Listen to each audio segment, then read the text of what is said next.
왜 나는 사랑하지 않지? 왜 나는 이렇게 힘들게 살게 만드시는 거지?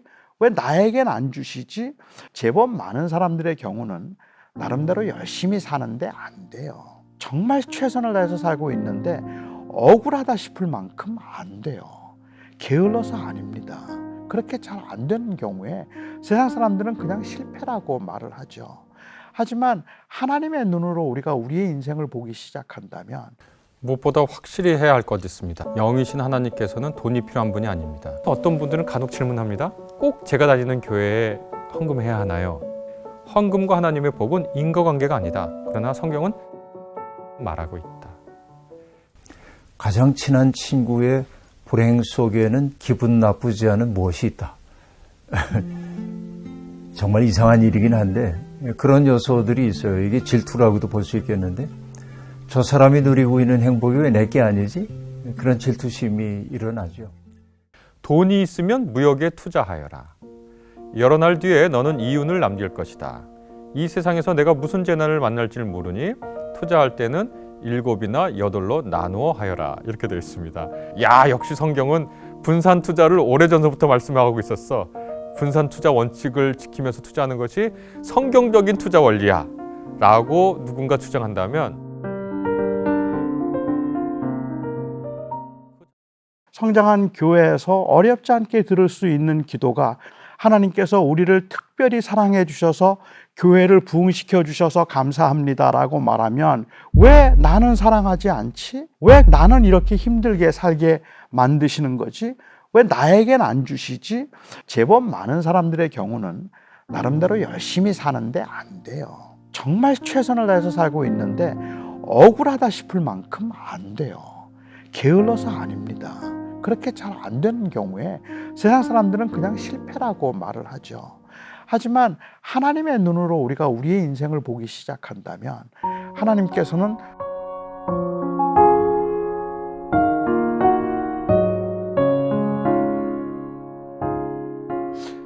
제가 고등학교 3학년 때 어느 부흥회에 참석했다가 아주 충격적인 이야기를 들은 적이 있습니다. 그 당시에 부흥회 오셨던 목사님 말씀이 예수 믿고 3년 안에 부자 못 되면 예수 헛믿었다라고 말씀을 하시더라고요. 정말로 예수를 믿으면 부자가 될까요? 부자가 되기 위해서 예수님을 믿는다고 말하는 사람은 많지 않겠지만 예수님을 믿으면 부자가 되거나 아니면 고난을 당하지 않거나 하나님이 도와주셔서 조금은 넉넉하게 되지 않을까라는 기대감은 사람들이 가지고 있지 않을까라는 생각이 듭니다. 옛날 사람들은 재난, 가난, 질병 이와 같은 것들은 하나님의 저주라고 생각했고 장수, 권력, 재물 이와 같은 것들은 하나님의 축복이라고 생각을 했습니다. 재물이 정말로 하나님의 축복일까요? 재물이 정말로 하나님이 주신 선물일까요? 저는 개인적으로 재물이 하나님이 주신 선물이라고 말한다면 거기에 크게 이의는 없습니다. 하지만 그 선물에는 여러 가지 종류가 있지 않을까라는 생각을 하게 됩니다. 제일 먼저 생각해 볼 수 있는 선물은 일종의 보상입니다. 저는 미국에 간 지가 오래됐으니까 이제 제 이후에 미국에 오는 분들을 제가 목회하면서 그 미국에 정착할 수 있도록 도움을 많이 드렸습니다. 자녀들 학교에 갈 수 있도록 교육청을 데리고 간다든지 운전면허증을 받을 수 있도록 도와준다든지 그렇게 정착할 수 있도록 도움을 좀 드리면 연말쯤에서 감사하다고 사과상자를 가져오실 때가 있습니다. 사과만 들어있는 사과상자입니다. 다른 건 아무것도 없는데 그 사과상자를 저에게 주시는 분 중에 아무도 이 사과를 어떻게 누구하고 나누어 먹으라고 말하는 분은 아무도 없습니다. 그냥 고마워서 준 것이니까 제가 다 먹어도 아무 상관이 없다고 볼 수 있을 것 같아요. 그 하나님의 선물이지만 그것이 하나님이 주신 보상이라고 생각한다면 다시 말해서 내가 하나님 앞에 착하게 살았더니 하나님이 나에게 재물을 주셨다거나 내가 교회 생활을 열심히 했더니 하나님이 나에게 복을 주셔서 내가 11조를 했더니 내가 교회 봉사를 많이 했더니 하나님께서 나에게 복을 주셔서 내가 이렇게 부자가 되었다, 하나님이 큰 선물을 주셨다고 생각하고 재물을 축복이라고 부른다면 아마도 거기에는 재물과는 없을 겁니다. 그냥 주신 것 내 마음대로 써도 그것은 괜찮다 말할 수 있을 것 같아요.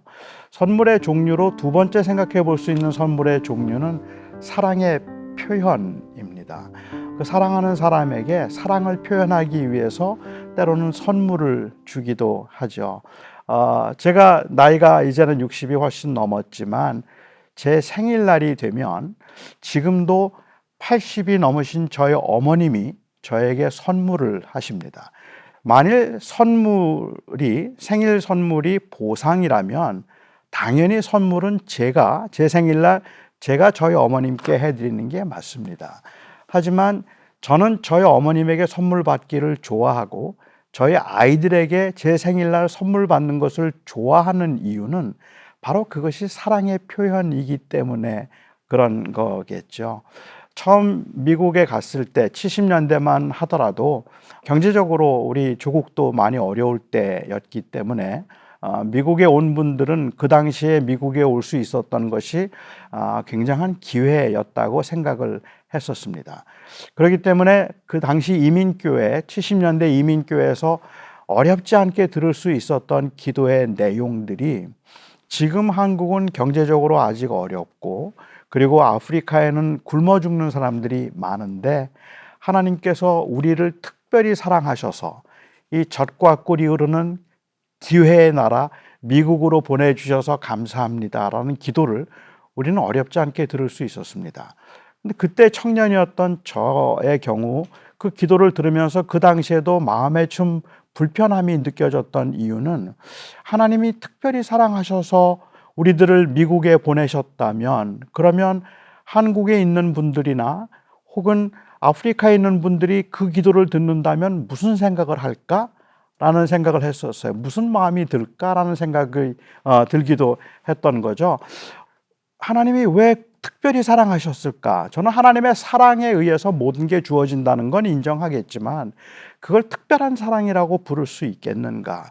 교회가 성장하고 나면 성장한 교회에서 어렵지 않게 들을 수 있는 기도가 우리는 아무것도 한 것이 없는데 하나님께서 우리를 특별히 사랑해 주셔서 교회를 부흥시켜 주셔서 감사합니다라고 말하면 굉장히 겸손한 감사로 들리고 저는 그 자체에는 크게 이의를 제기하고 싶지 않지만 아마도 그 기도를 들으면서 마음의 상처를 받거나 혼란스러워하는 사람들은 제법 많지 않을까라는 생각이 든다는 말이죠. 왜 나는 사랑하지 않지? 왜 그런데 하나님이 나는 이렇게 힘들게 살게 만드시는 거지? 왜 나에겐 안 주시지? 그래서 하나님이 특별히 사랑하셔서 주셨다는 그 말에서 오히려 상처를 받게 되고 아픔을 경험하게 되는 경우들도 종종 있지 않을까라는 생각이 들어요. 그래서 하나님이 재물을 주셨다는 것, 하나님이 주신 것이고 하나님의 선물이라는 것은 인정하지만 우리가 한 행위에 대한 보상이거나 아니면 하나님의 사랑의 표현이라고 보기보다 또 다른 한 종류의 성경이 말하는 선물이라고 보아야 되지 않을까라는 생각을 저는 했습니다. 그 선물이 바로 은사입니다. 성경에서는 재물을 제가 이해하기에는 그런 사랑의 표현이나 아니면 보상이 아닌 은사로 말씀을 하고 계시다고 생각을 해요. 아마 이쯤 말씀을 드리면 어떤 분들은 이의를 제기하실 수 있겠다 싶은 생각이 들어요. 하지만 성경에 보면 분명히 하나님이 사랑하는 사람들을 장수하게 하시고 하나님이 사랑하는 사람들에게 재물을 주셔서 복되게 하시고 그리고 모든 일을 형통하게 하셨다는 기록이 성경에는 틀림없이 나오기 때문에 그렇습니다.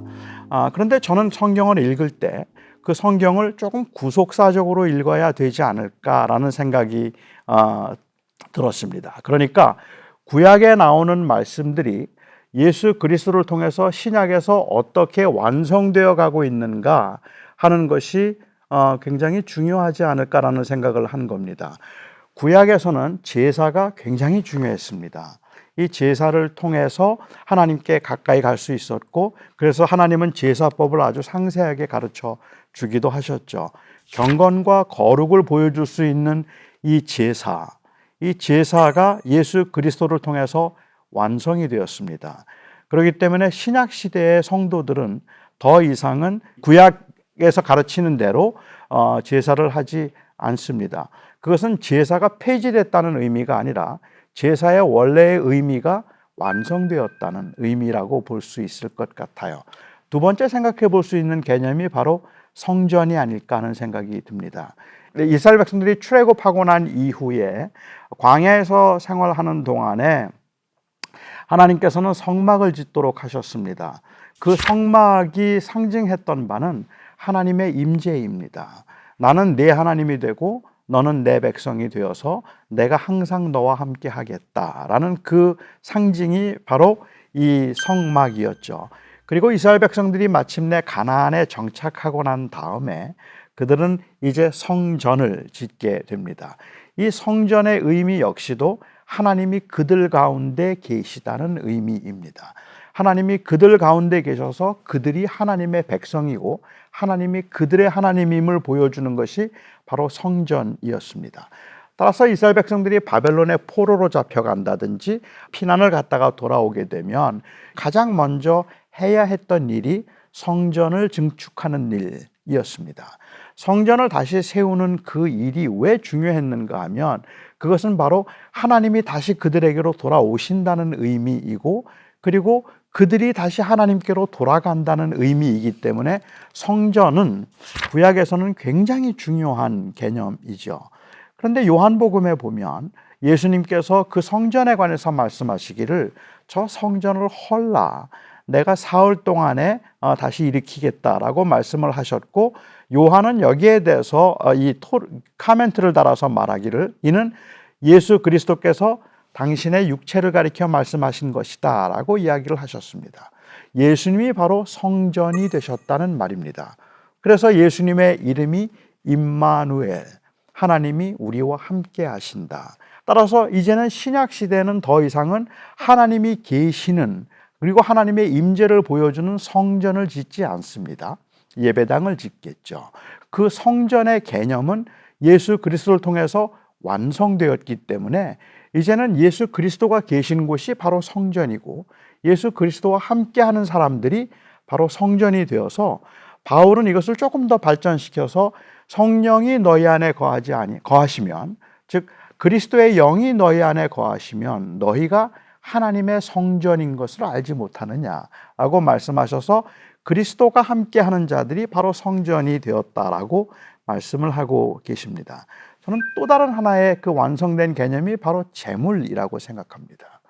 하나님의 백성들에게 주어질 그 풍성한 삶, 그리고 하나님의 백성들에게 주어질 그 영원한 삶을 상징적으로 보여준 것이 바로 재물이었고 장수함이었죠. 그래서 믿는 사람들, 하나님의 백성들은 장수할 것이고 하나님의 백성들은 다 형통하게 될 것이라고 말씀을 하셨습니다. 하지만 이 형통함, 풍요로움, 장수, 영생 이 모든 것들을 다 완성하시고 이루신 분이 바로 예수 그리스도이십니다. 따라서 예수님을 통해서 이제는 구약이 말하고 있던 그 풍성한 삶이 완성되었기 때문에 예수 안에 있는 사람들이 이제는 진정한 의미에서의 만족을 누리고 그리고 생명을 누리며 살아가는 사람들이 되었다라고 말하고 있습니다. 그래서 신약 성경에서는 한 번도 예수님을 잘 믿는 사람들이 부자가 되었다거나 예수님을 잘 믿었더니 형통해서 장수했다는 기록이 한 번도 나오지 않습니다. 오히려 가진 것을 팔아서 가난한 자에게 나누어 주라고 말씀을 하시고 가난하고 부족하지만 그래도 있는 것에 족한 줄 알라고 말씀하실 수 있거나 무엇을 먹을지 무엇을 마실지 염려하지 말라고 말씀하시는 그 모든 맥락에는 바로 예수님이 이 모든 것을 완성하신 분이기 때문에 예수님 안에 있으면 그러면 그것이 진정한 의미에서의 생명이다라는 의미입니다. 에서 하셨다고 생각을 할 수 있을 것 같아요. 따라서 구약에서 말씀하고 있는 것들이 신약에서 예수님을 통해서 어떻게 완성되어 가는가 하는 것을 보는 것은 굉장히 중요하지 않을까라는 생각을 합니다. 그래서 제가 생각하기에 또 다른 한 종류의 선물인 은사로서 재물을 봐야 되지 않을까라는 생각을 하게 되는 거죠. 은사에는 특징이 있습니다. 성경의 고린도서에 보면 성령께서 은사를 주실 때 각 사람에게 성령의 뜻대로 나누어 주신다라고 말씀을 하셨는데, 하나님께서 재물을 주실 때 하나님의 재물의 그 분배는 공평하지가 않습니다. 어떤 사람에겐 많이 주시고요, 어떤 사람에겐 적게 주십니다. 물론 우리는 너무 힘들어서 왜 하나님이 어떤 사람에겐 많이 주실까? 어떤 사람은 왜 태어나면서부터 금수저고, 어떤 사람은 왜 태어나면서부터 흙수저일까? 어떤 사람은 모든 것을 다 가지고 있는데 어떤 사람은 아무것도 가지지 않고 버겁게 세상을 살아가야 되는 그러한 현실을 우리가 볼 때 왜 하나님이 이렇게 하셨을까 하는 것은 저희들이 가질 만한 의문이기는 한데, 솔직히 저는 답은 잘 모르겠습니다. 그런데 분명한 거는 있어요. 분명한 건 세상이 공평하지 않다는 겁니다. 이 세상은 그렇게 공평하지가 않아서 어떤 사람에겐 하나님께서 많이 주시고 어떤 사람에겐 하나님께서 적게 주십니다. 재물도 마찬가지인 것 같아요. 어떤 사람에게는 재물을 많이 주시고요, 어떤 사람에겐 재물을 적게 주십니다. 이게 주어진 현실인 것 같아요. 어떤 목사는 교회가 성장하고 또 어떤 목사는 아무리 열심히 해도 교회가 잘 성장하지 않는 것도, 그것도 어쩌면 그거 하나님의 섭리 가운데 하나님이 하시는 일이다라고 볼 수 있을 것 같아요.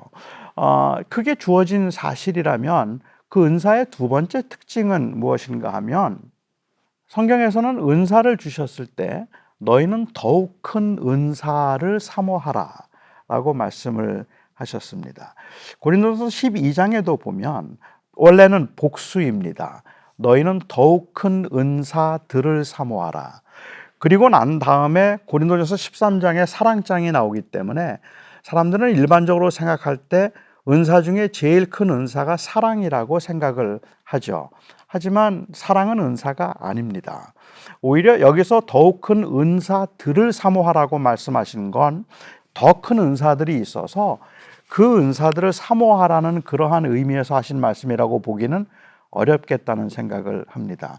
당시 고린도 교회가 이 방언 때문에 교회가 조금 시끄러웠던 것 같아요.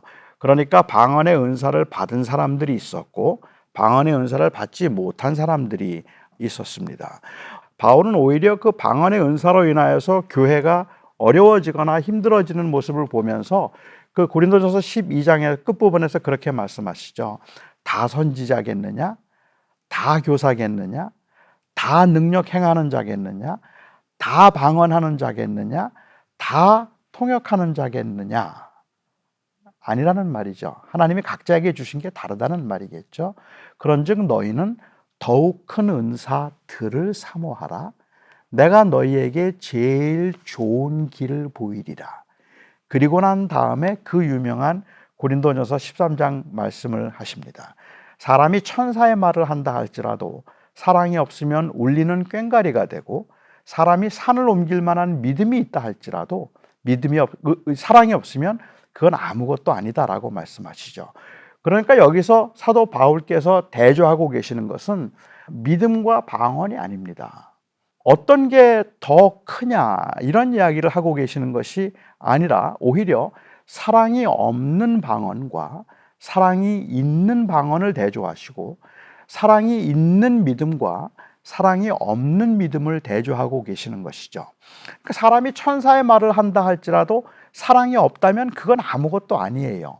그런데 사랑이 있으면 좋아요. 사람이 산을 옮길 만한 믿음이 있더라도 사랑이 없다면 그건 아무것도 아닌데, 그런데 사랑이 있으면 좋아요. 그러면 사랑이라는 게 뭘까요? 4절, 5절, 6절 계속 설명하시죠. 사랑은 오래 참고 온유하며 자랑하지 않고 교만하지 않고 무례하게 행하지 아니하고 그리고 자기의 유익을 구하지 아니하는 것, 그게 바로 사랑이다라고 이야기를 하고 계시는 겁니다. 그러니까는 사도 바울이 하시는 말씀의 의도를 제가 좀 정리해 보자면 이런 거죠. 하나님께서 너희에게 방언의 은사를 주셨느냐? 그렇다면 그 은사가 더욱 큰 은사가 되게 하라. 어떻게 하는 게 제일 좋은 방법일까? 제일 좋은 방법은 바로 사랑으로 행하는 것이지. 그러면 사랑으로 행한다는 게 무엇일까? 내가 방언의 은사를 받았다고 해서 교만하지 말고, 무례하게 행하지 말고, 자기의 유익을 구하지 말고 다른 사람들을 무시하지 마라. 그러면 그 은사가 큰 은사가 될 것이다. 하나님이 너에게 재물을 주셨느냐? 그러면 그 재물이 큰 은사가 되게 하라. 하나님께서 주신 재물 때문에 교만하거나 아니면 그것 가지고 다른 사람들을 무시하거나 자기의 유익을 구하거나 아니면 그것으로 인하여서 무례하게 행한다면, 그렇다면 하나님이 주신 그 은사는 작은 은사가 될 것이라는 말씀을 하고 계시는 거죠. 그러니까 사랑이라는 본유적으로 더 큰 은사가 있다는 말씀이 아니라, 하나님이 너에게 무엇을 주셨든지 그것이 큰 것이든 작은 것이든 우리에게 주어진 사명은 그것을 큰 은사가 되게 만드는 사명이라는 겁니다. 그리고 그 큰 은사가 되게 만드는 가장 좋은 길은 바로 사랑으로 행하는 것이다 라고 말씀하고 계시는 거죠. 그러니까 우리는 왜 어떤 사람에게 많이 주셨는지 잘 모르겠지만, 그렇지만 많이 가진 사람이 느껴야 되는 사명이 있다는 말이죠. 이게 제가 세 번째로 드리고 싶은 말씀인데, 은사의 특징 중에 또 다른 하나는 은사는 언제나 사명이었다는 말입니다. 교회를 섬기기 위한 것이거나 사람을 섬기기 위한 것이거나 아니면 세상을 섬기도록 하기 위한 섬김을 위한 것이 바로 은사의 특징이라는 것이죠. 나에게 그냥 내가 너무 믿음 생활을 잘했더니 하나님이 주신 복이라고 생각하면 누리면 그만이겠지만, 하나님이 나에게 많이 주신 것이 나에게 주신 사명이었다고 생각한다면, 그렇다면 이제는 내가 어떻게 살아야 하는가 하는 것이 훨씬 더 중요한 문제가 된다는 말입니다. 얼마나 많이 가졌는가 하는 것이 중요한 것이 아니라 사실은 얼마나 많이 남겼는가 하는 것이 훨씬 더 중요한 문제가 될 수 있는 거죠. 예수님께서 달란트의 비유에서도 재밌는 비유를 말씀하시잖아요. 어떤 사람에겐 5을 주셨고 어떤 사람에겐 2를 주시고 어떤 사람에겐 1달란트를 주셨습니다. 물론 주님이 말씀하신 그 하나님의 나라의 관점에서의 달란트의 비유의 의도는 좀 다르겠지만, 하나님의 공평함이 어디에 나타나는가 하면 5을 가진 사람이 3개를 남겨서 8개를 갖고 2개 가진 사람이 최선을 다해서 2개를 남겨서 4개를 가지면 반밖에 되지 않아도 착하고 충성된 종이라는 칭찬을 들을 사람은 8개를 가진 사람이 아니라 4개를 가진 사람이라는 말입니다. 따라서 우리는 몇 개가 주어졌는가 하는 것보다 이제 가진 사람들이 어떻게 남겨야 되는가 하는 것이 훨씬 더 중요한 문제가 되지 않을까라는 생각을 해서 재물은 은사다, 즉 재물에는 항상 사명이 있다라고 말하게 되는 거죠. 저희 주변에도 이제 교회가 크게 성장한 교회들이 좀 있습니다. 교회가 성장한 교회들을 보면 가끔 그런 이야기를 들을 때가 있어요. 하나님께서 특별히 우리를 사랑하셔서 우리는 아무것도 아닌데 그냥 교회가 저절로 막 성장하게 하셨어요. 얼마나 감사한지 몰라요. 물론 교회가 성장했다는 건 당연히 감사할 일입니다. 근데 그렇게 말씀하신다든지, 그렇지 않다면 우리 교회가 어떻게 성장하게 되었는가 하는 그 비결들을 말씀하세요. 새벽 기도를 열심히 했더니 성장했다. 우리 교회가 이 전도를 많이 했더니 교회가 성장했다. 목사님의 설교가 너무 좋아서 그래서 교회가 성장했다. 물론 그런 심리적이고 사회적인 그런 요소들이 저는 전혀 부인하고 싶은 마음은 없지만, 하지만 저는 그게 사실이 아니라고 생각하는 이유는 실제로 그렇지 않았음에도 불구하고 성장하는 교회도 많다는 것과 열심히 기도하는데도 잘하지 않는 교회들도 있더라는 것 때문에 그렇습니다. 저는 그렇게 교회가 성장하면 우리 교회는 이렇게 성장했다고 하는 성장의 비결을 말한다든지, 아니면 하나님이 특별히 사랑해서 우리가 성장되었다고 감사하는 것도 좋은데, 그건 못지않게 제가 하고 싶은 말이 있다면, 그렇게 성장시키셨으면 하나님이 이 교회를 통해서 뭘 하려고 하실까? 그 하나님의 의도와 사명을 느끼는 것이 훨씬 더 중요하지 않겠는가라는 생각을 하게 되더라는 거죠. 아주 오래전에 그 보이스피싱이 처음 막 있을 때, 그때 제가 그 이 보이스피싱을 받은 적이, 이 메일을 받은 적이 있었어요. 나이지리아에 있는 어떤 크리스찬이 600만 불을 우리 교회에다 헌금하고 싶다고 이메일을 보내왔습니다. 근데 처음에 그 메일을 받았을 때 너무 흥분되는 거예요. 너무 좋아요. 600만 불? 야, 이걸 우리 교회를 준다고? 근데 당시 저희 교회가 그 이 홈레스들 사역을 하고 있었거든요. 혹시 이걸 알았나? 뭐 이런 이야기들을 생각해서 혼자 막 꿈에 부풀었죠. 그래서 거기에 메일을 남기라 해서 제가 나이지리아에 전화까지 했어요. 그 당시에.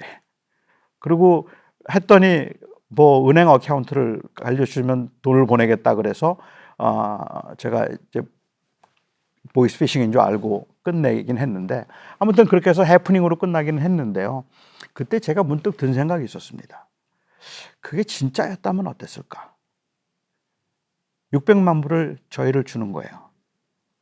그런데 저희한테 부탁하기를 600만 불 가지고 교회 건물 사지 마시고 지금 하고 있는 그 홈레스 사역을 열심히 해 주십시오 했더라면 우리가 얼마나 힘들게 일을 했어야 됐을까?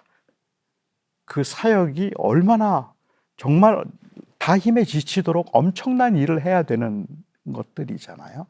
하나님이 각자에게 다르게 주셨지만 그것을 사명으로 생각한다면, 그러면 많이 주어졌을 때 저는 그것 가지고 다른 사람들 앞에서 자랑하려고 하거나 내가 남보다 더 낫다고 생각하거나 혹은 다른 사람들을 무시하는 이런 일들을 하는 것은, 그것은 재물을 합당하게 보고 있는 것이 아니라고 생각합니다. 오히려 겸손한 마음으로 하나님이 이것을 통해서 나에게 무엇을 요구하실까? 하나님은 내가 어떻게 하나님을 섬기기를, 그리고 사람들을 섬기기를 원하실까? 하는 그 질문이 앞서야지, 내가 복을 받았다고 그냥 마냥 이 누리려는 자세를 갖는 것은 저는 합당하지 않겠다는 생각을 하게 됩니다. 그리고 또한 두 번째로, 많이 가지지 않은 경우에, 다른 사람과 비교해 볼 때 비교적 적게 가졌다고 생각할 경우에도 저는 감히 그래도 너무 낙심하지 마세요라고 말씀을 드리고 싶습니다. 우리는 이제는 세상이 말하는 세상의 눈을 가지고 내 인생의 성공을 말할 때가 아닌 겁니다. 세상은 지속적으로 너 몇 개 가졌니? 그걸 묻습니다. 세상은 너 뭐 할 줄 아니? 그걸 묻습니다. 하지만 무엇을 할 수 있다는 것, 그리고 무엇을 가졌다는 것이, 물론 게으름이나 인간의 죄로 인하여서 발생하는 일들도 있겠지만 제법 많은 사람들의 경우는 나름대로 열심히 사는데 안 돼요. 나름대로는 정말 힘들게 살아가고 버겁게 살아가고 있는데, 정말 최선을 다해서 살고 있는데 억울하다 싶을 만큼 안 돼요. 게을러서 아닙니다. 그리고 못나서 아닙니다. 그런데 안 풀려요. 그렇게 잘 안 되는 경우에 세상 사람들은 그냥 실패라고 말을 하죠. 하지만 하나님의 눈으로 우리가 우리의 인생을 보기 시작한다면 하나님께서는 너 몇 개 가졌느냐라고 묻지 않으시고, 하나님은 우리에게 몇 개를 주셨는지를 아시니까 너 몇 개 남겼니? 라고 물으실 거라는 겁니다.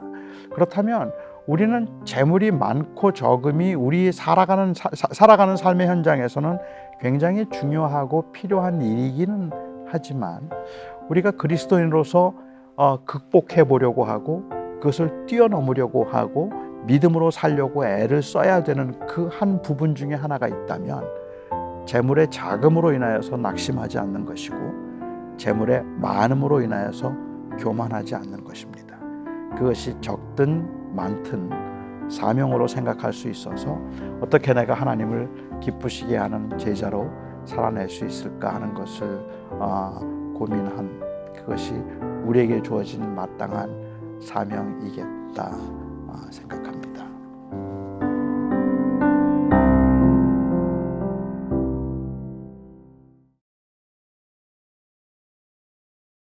무엇보다 확실히 해야 할 것이 있습니다. 아주 명토박아 둬야 될 것이 있습니다. 그것은 영이신 하나님께서는 돈이 필요한 분이 아닙니다. 그분은 계좌를 갖고 있지 않고 통장도 없으세요. 고린도 후서하고 고린도 전서에 헌금을 어떻게 하라고, 어떤 자세로 하라고 아주 구체적인 지침을 내려주고 있습니다. 어떤 분들은 간혹 질문합니다. 꼭 제가 다니는 교회에 헌금해야 하나요? 헌금과 하나님의 복은 인과관계가 아니다. 그러나 성경은 말하고 있다.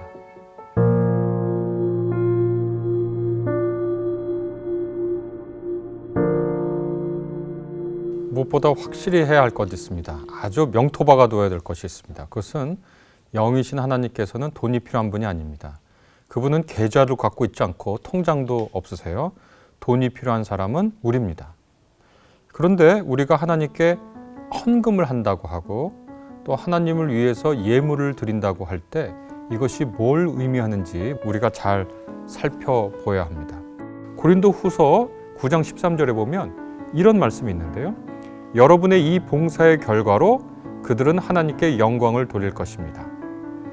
우리는 헌금을 하면서 그러니까 돈을 내는 거죠. 돈을 내면서 이 돈이 모이고 그리고 이 돈이 쓰일 때 그 쓰여서 나타나는 결과가 다른 사람들이 보고 우리 스스로 봐서 이것은 참 하나님이 하신 일이구나를 고백하는 그 순간이 비로소 진정한 헌금이 되는 것이죠.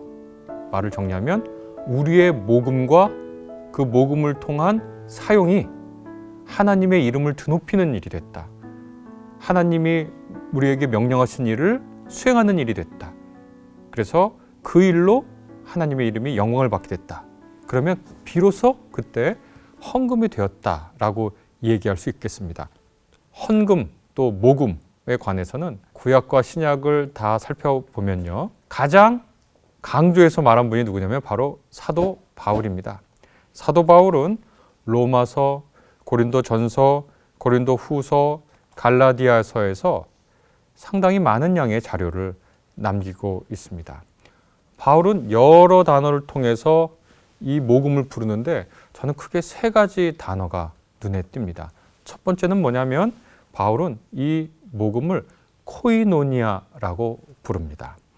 개역 개정 그리고 새번역, 공동번역 개정은 각각 이를 이렇게 번역하는데요. 로마서 15장 26절에 보면 이는 마게도냐와 아가야 사람들이 예루살렘 성도 중 가난한 자들을 위하여 기쁘게 얼마를 연보하였습니다. 이렇게 되어 있는데 예전엔 연보란 말 많이 썼는데 요즘은 연보란 말 잘 모르죠. 내어놓아 남을 돕는다라는 뜻을 갖고 있는 게 연보입니다. 근데 이 연보에 해당하는 헬라어가 뭐냐? 코이노니아입니다. 이것을 세번역에서는 어떻게 번역했냐면 마케도니아와 아가야 사람들이 기쁜 마음으로 예루살렘에 사는 성도들 가운데 가난한 사람들에게 보낼 구제금을 마련하였기 때문입니다. 라고 이 코이노니아를 구제금이라고 번역을 해요. 그러면 공동번역 개정은 어떻게 번역했는가?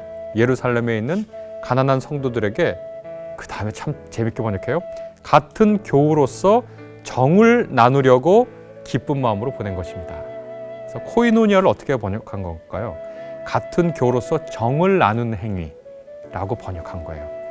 여러분 우리가 교회에서 코이노니아라고 하는 단어 헬라어 단어지만 많이 들어봤죠. 이게 무슨 뜻인가요? 이것은 사귀는 겁니다. 대면 사귀는 게 아니라 서로 이익을 공유하고 서로 물품을 나누고 마음과 물질을 모두 나누는 긴밀한 사귐을 가리켜서 우리가 코이노니아라고 부르죠. 그리고 코이노니아가 뭘 뜻합니까? 내가 어떤 사람에게 따뜻한 마음을 가지고 그를 돕기 위해서, 그와 함께하기 위해서 그의 처지를 보살피려고 하는 착한 의지, 그런 태도, 이런 것들을 우리가 코이노니아라고 부릅니다.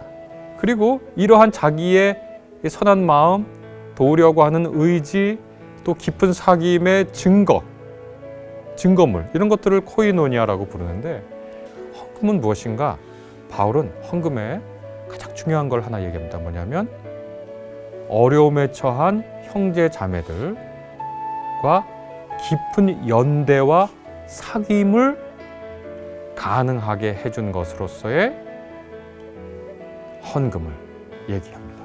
한쪽이 어려움에 처해 있을 때 우리는 그들과 공동 운명임을 확인하면서 지지하고 연대하고 우리가 옆에 있어 라고 위로하고 격려하는 것으로서의 헌금. 이것이 헌금을 말하는 바울의 첫 번째 단어입니다. 코이노니아다. 두 번째, 바울이 이 예루살렘 성도들을 향한 모금을 무슨 단어로 부르냐면 디아코니아라고 부릅니다. 고린도후서 8장 19절에서 20절에 이 모금에 참여하는 것, 이것을 디아코니아 행위라고 부르는데 바울이 디도가 이 모금의 중요한 역할을 담당하게 되었다라고 고린도 교인들에게 알리면서 이렇게 얘기합니다. 이뿐 아니라 그는, 디도입니다. 동일한 주의 영광과 우리의 원을 나타내기 위하여 여러 교회의 택함을 받아 우리가 맡은 은혜의 일로 우리와 동행하는 자라. 그다음에 20절에 이렇게 되어 있습니다. 이것을 조심하면 우리가 맡은 이 거액의 연보에 대하여 아무도 우리를 비방하지 못하게 하려 합니다. 아까는 코이노니아인데 연보라고 번역했잖아요. 근데 이번 여기서 번역한 연보라는 단어, 헬라어의 디아코니아입니다. 그러니까 코이노니아도 디아코니아도 모두 연보라고 번역을 했는데요. 이것을 새 번역은 어떻게 번역하냐면 이렇게 번역합니다. 우리가 맡아서 봉사하고 있는 이 많은 헌금을 두고, 새 번역은 어떻게 번역했냐면 봉사하고 있는 이 많은 헌금, 이렇게 번역을 합니다. 고심들을 많이 한 거죠. 이 디아코니아를 어떻게 번역할지. 마지막으로 공동번역 개정은 이렇게 번역합니다. 우리가 그들을 보내는 것은 우리가 이 막대한 의연금을 이라고 번역을 합니다. 디아코니아를 의연금 이렇게 번역했는데요. 디아코니아가 무슨 뜻입니까? 디아코니아, 이것은 섬기다라고 하는 겁니다. 이거 매우 재밌는데요. 우리가 어려운 처지에 있는 사람들을 돕는 것을 우리가 흔히 뭐라고 부릅니까? 자선이라고 불러요. 자선은 조금 그런 뜻은 없는 거지만 사실은 나는 이렇게 갖고 있고 넌 이렇게 부족하니 내가 선한 마음으로 당신에게 이렇게 줍니다. 라는 게 자선이잖아요. 근데 섬김은 뭐죠? 섬김은 내가 마땅히 섬겨야 할 대상을, 내가 예우해야 할 대상, 내가 대접해야 할 대상을 마땅히 내가 하는 거예요. 그러니까 자선은 어떻게 보면 조금 꼭 그런 뉘앙스는 아니지만 위에서 밑으로 흐르는 듯한 느낌이에요. 근데 섬김은 아래에서 위로 가는 거죠. 이게 바울이 사용하는 매우 절묘한 단어입니다. 우리가 모금을 해서 돈을 주는 행위가 섬기는 행위라는 거예요. 마땅히 해야 하고 그들은 그런 대접을 받을 만한 가치가 있으니 그렇게 하라고 하는 그런 얘기죠. 우리의 헌금에 대한 생각을 완전히 바꿔두죠. 말로만 하는 게 아닙니다. 야고보서 2장 15절에 보면 말로만 하는 행동이 있어요. 만일 형제나 자매가 헐벗고 일용할 양식이 없는데 너희 중에 누구든지 그에게 이르되 평안히 가라, 덥게 하라, 배부르게 하라 하며 그 몸에 쓸 것을 주지 않냐면 무슨 유익이 있으리요. 이렇게 야고보는 말만 하고 실제로 쓸 것을 주지 않는 사람들을 비판하는데 바울의 에클레시아로 모이는 사람들은 예루살렘 교회를 향해서 참 안 됐네요. 하나님께서 돌보시기 바라요. 라고 말로 하지 않고 구체적인 섬김의 형태인 돈을 통해서 그들에게 전달하고 있는 겁니다. 참 놀라운 명명이에요. 우리가 자선이라고 하면 여러 가지 잘못된 길로 갈 수가 있습니다. 자선이라고 하면 내가 그 행위를 하고 나서 내가 스스로 뿌듯해할 수 있어요. 위선과 외식에 찰 수 있죠. 그래서 예수께서도 마태복음서 6장에 보면 자선에 관해서 경고하고 계십니다. 내가 자선을 베풀 때에는 위선자들이 사람에게 칭찬을 받으려고 회당과 거리에서 그렇게 하듯이 나팔을 불지 말아라. 이거 참 재밌는 말입니다. 어떤 학자들에 따르면 실제로 이렇게 했다는 거예요. 누군가가 어떤 사람들에게 어떤 자선을 할 때 나팔을 불어서 여기서 선한 일이 있다라고 알린다는 거예요. 그런데 이제 예수께서 말씀하시는 건 뭐냐면 내가 진정으로 너희에게 말한다. 그들은 자기네 상을 이미 다 받았다라고 얘기하시면서 자선을 베풀 때는 오른손이 하는 것을 왼손이 모르게 해라.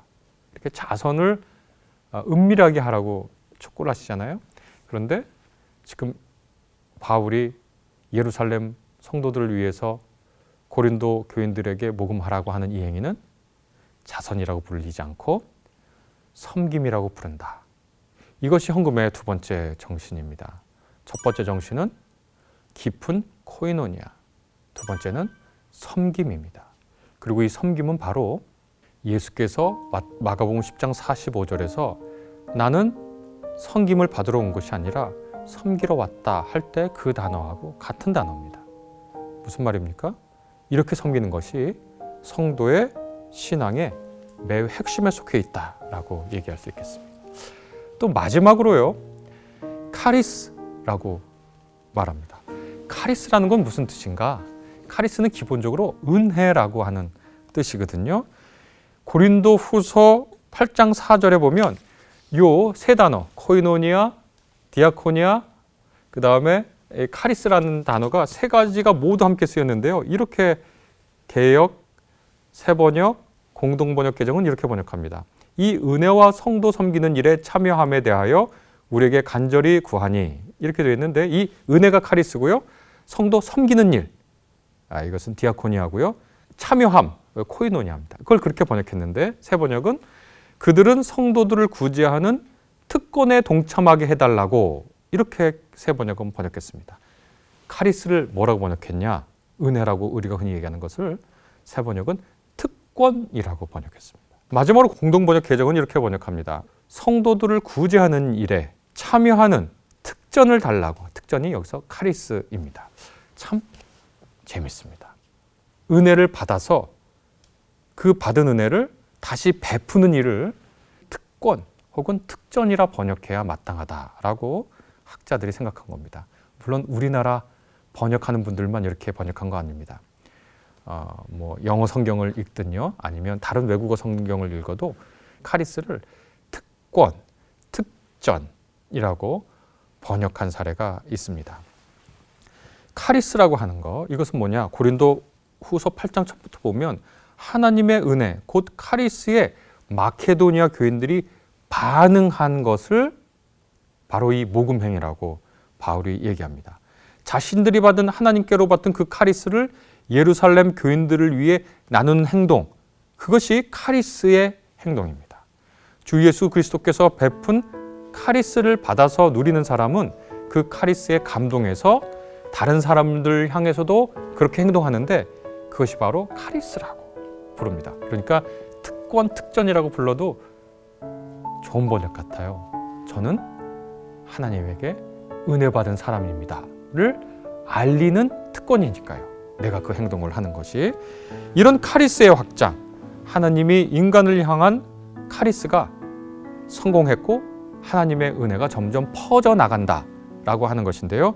이것이 바로 헌금의 세 번째 의미다. 저는 그렇게 얘기할 수 있을 것 같습니다. 이 일을 통해서 우리가 비록 마케도니아 사람들, 고린도의 사람들, 갈라디아 사람들, 또 심지어 로마 교인들이 모금을 해서 예루살렘 교인들이 갖다 줄 거예요. 그럼 그 돈을 쓴 사람은 누굽니까? 예루살렘 교인들입니다. 하나님에게 무슨 어떻게 돈을 드릴 수가 있어요? 그러면 바울은 이렇게 얘기합니다. 고린도 후서 9장 12절 이하부터 여러분이 수행하는 이 봉사의 일은 성도들의 궁핍을 채워줄 뿐만 아니라 많은 사람들로 하여금 하나님께 감사를 넘치게 드리게 할 것입니다. 제가 처음에 말씀드렸듯이 교회에서 우리가 돈을 내서 돈을 모으는 이 모금 행위가 지금 헌금이 되어가고 있는 겁니다. 여러분의 이 봉사의 결과로 그들은 하나님께 영광을 돌릴 것입니다. 헌금이 되어가고 있죠. 그것은 여러분이 하나님께 순종하여 그리스도의 복음을 고백하고 또 그들과 모든 다른 사람들에게 너그럽게 도움을 보낸다는 사실이 입증되었기 때문입니다. 하나님의 은혜가 이 땅에서 성공한 것이죠. 그래서 이 돈은 인간의 모금이 아니라 더 나아가서 헌금이 되는 것이죠. 그렇다면 이 코이노니아와 디아코니아와 카리스로의 헌금을 어떻게 해야 할까요? 언제 해야 할까요? 어떤 방식으로 해야 할까요? 이 헌금에 대해서 바울이 여러 많은 얘기를 했다고 했는데 고린도 후서하고 고린도 전서에 헌금을 어떻게 하라고, 어떤 자세로 하라고 아주 구체적인 지침을 내려주고 있습니다. 그래서 이 본문을 우리가 한번 잘 읽어봤으면 좋겠어요. 고린도 후서 8장 12절에 보면 이렇게 되어 있습니다. 헌금을 할 때 기쁜 마음으로, 사실은 특권을 행하는 마음으로 하라는 거니까요. 그 다음에 나오는 구절 눈여겨보면 좋겠습니다. 각자의 형편에 맞게. 교회에서 일률적으로 정해줄 수 없습니다. 누군가 당신 이렇게 헌금하라고 마구 말할 수 없어요. 단지 어떻게 하느냐? 첫째, 기쁜 마음으로. 그것은 정서죠. 그것은 내가 이 삶이 하나님의 은혜 안에 있다고 하는 신앙 고백의 깊은 상태입니다. 둘째, 각자의 형편에 맞게. 하나님께서는 맞게 바치면 하나님께서는 그것을 기쁘게 받으실 겁니다. 하나님께서는 없는 것까지 바치는 것을 바라지 않으십니다. 라고 고린도 후서 8장 12절에서 아주 분명하게 얘기하고 있습니다. 하나님께서는 없는 것을 우리에게 바라시는 그런 가혹한 분이 아니십니다. 기쁜 마음으로 각자의 형편에 맞게 우리가 감당할 수 없는 헌금을 하나님께서 기뻐 받으시지 않으세요? 13절에 보면 나는 다른 사람들을 편안하게 하고 그 대신에 여러분을 괴롭게 하려는 것이 아닙니다. 평형을 이루려는 것입니다. 이렇게 얘기하는데 또 굉장히 중요한 말씀입니다. 당신들은 지금 이 형편에서 이만큼 가졌어요. 그러면 그것을 기쁜 마음으로 형편에 맞게 억지로가 아니라 기쁜 마음으로 내면 이것을 가지고 부족한 사람들에게 주어서 형평을 맞추는 거예요. 너랑 나랑 같은 식구예요. 이게 이제 가족 이데올로기도 하는데요. 가족 생각이기도 하는데 한 가족이 있는데 첫째는 너무너무 잘 살고 둘째는 너무너무 가난해요. 그러면 가족으로서 면목이 없죠. 그렇죠? 부모된 심정에서는 첫째와 둘째 사이에 그렇다고 첫째가 둘째 다 도와주라는 건 아니죠. 둘째가 저렇게 너무 힘들면 첫째한테 말하게 되어 있죠. 그런 심정을 얘기하는 겁니다. 평형을 이루려는 것입니다. 라고 바울이 얘기합니다. 고린도전서 16장 1절에도 성도들을 도우려고 모으는 헌금에 대하여 말합니다. 내가 갈라디아 여러 교회에 지시한 것 같이 여러분도 그대로 하십시오. 라고 2절부터 구체적인 얘기하는데요. 매주 첫날에, 일요일이죠, 주일. 그러니까 날짜를 정하는 거예요. 그렇죠? 그러니까 돈 많을 땐 막 하고 돈 없을 땐 막 안 하고 이런 게 아니라 날짜를 정해요. 그 다음에 두 번째, 자기의 수입을 따져요. 나는 얼마 벌었구나. 얼마 내 수입이 있구나. 그 수입에 따라서 거기서 자기 생활이 가능한 것 외에 다른 얼마씩 따로 떼서 저축해 두는 거예요. 따로 떼놓는 거예요. 그래서 이것은 내 돈이 아닌 것으로 생각하는 거예요. 그래서 바울이 어떻게 하냐면 그래서 내가 갈 때 그제서야 헌금하는 일이 없게 되기를 바랍니다. 라고 바울이 얘기합니다. 이 두 구절은 기쁜 마음으로, 다시 말해서 자신의 삶의 의미가 되는 신앙의 표현으로 하는 것이다. 헌금이라는 건. 두 번째는 각자의 형편에 맞게 하는 것이다. 하나님은 없는 것까지 바라는 분이 아니다. 셋째, 헌금은 성도들 간의 형평을 맞추는 행위입니다. 라고 얘기하고요. 네 번째로는 계획에 따라 하는 겁니다. 기분에 따라 하는 게 아닙니다. 시를 정해 수입을 계산해서 얼마씩 따로 저축하는 방식으로 헌금을 합니다. 이렇게 정리하면은요, 오늘 우리 기독교인들이 교회 다니면서 헌금에 대해서 하는 여러 질문에 대해서 답할 수 있을 것 같아요. 헌금 왜 합니까? 그것은 코이노니아로 합니다. 깊은 연대와 교제와 서로의 형편을 살피는 일이 바로 헌금으로 나타납니다. 둘째, 디아코니아로 합니다. 섬깁니다. 내가 내 돈을 내는 거지만 이것은 자선이 아니라 예수 그리스도께서 부유한 분이지만 가난해지셔서 다른 사람을 살리는 섬김의 행동을 했듯이 우리도 우리가 가진 것을 나누어서 섬기는 행동으로 헌금을 합니다. 셋째, 하나님의 은혜에 반응하는 감사의 행동으로 그 은혜에 참여하는 특권으로 생각해서 헌금을 합니다. 이 헌금을 할 때 계획을 가지고 합니다. 기쁜 마음으로 합니다. 형편에 따라 합니다. 누군가가 헌금을 하라고 내가 괴롭힘을 당한다고 생각하면 그것은 헌금이 되지 못합니다. 그리고 이건 헌금을 하는 것 자체가 중요하지만 이것이 모아져서 사용될 때 그 사용을 통해서 하나님의 영광과 하나님의 아름다운 이름이 드러나는, 다시 말해서 진정한 헌금이 되게 하는 그 과정까지 우리는 잘 지켜보면서 우리의 모금이 헌금이 되고 있는가를 살펴야 할 책임이 있는 거죠. 그런 권리도 있고요. 그래서 어떤 분들은 간혹 질문합니다. 꼭 제가 다니는 교회에 헌금해야 하나요? 제가 방금 말씀드린 바울의 이 모금은요, 고린도 교회에서 헌금을 하지만 고린도 교회를 위한 게 아니었죠. 예루살렘 교회를 위한 겁니다. 마케도니아에 있는 교회도 예루살렘을 위해서 합니다. 우리가 지역 개별 교회가 있지만 하나님의 에클레시아로 연대하는 교회들이 있죠. 또 반드시 교회만 할 필요가 있는가? 그렇지 않습니다. 하나님의 은혜가 확장되는 일을 하는 그것은 우리가 교회라고 부르진 않지만 하나님의 뜻을 행하는 그곳에 우리가 기쁜 마음으로 계획성 있게 따로 떼어내서 한다면 우리의 디아코니아와 코이노니아와 카리스에 따른 헌금이라고 얘기할 수 있겠습니다. 제가 아는 한 장로님은요, 의과대학 교수셨는데 당신은 그거 다 알면서도 꼭 헌금과 11조는 그분이 다니시는 교회에 하시더라고요. 그러면서 그분은 조금 형편이 되실 수도 있고 아니면 자식 스스로는 검소하게 사시면서 하시는 것일 수도 있고요. 따로 또 다른 단체, 다른 교회를 위한 헌금을 하는 걸 봤습니다. 기쁜 마음으로 그분은 그렇게 하시겠죠. 네, 그래서 이 헌금이라고 하는 것이 굉장히 민감한 것이고 어떻게 보면 오늘날 사회에서 우리의 시간과 우리의 생명과 바꾸는 것이 바로 돈이잖아요. 그러나 우리는 이 돈의 힘에 휩쓸리지 않고 이 돈을 통해서 하나님의 섬김, 하나님의 나눔, 하나님의 은혜에 반응한 일을 하려고 합니다. 그래서 우리는 기쁘게 헌금할 수 있습니다. 우리의 모금이 헌금이 되도록 노력할 수 있습니다.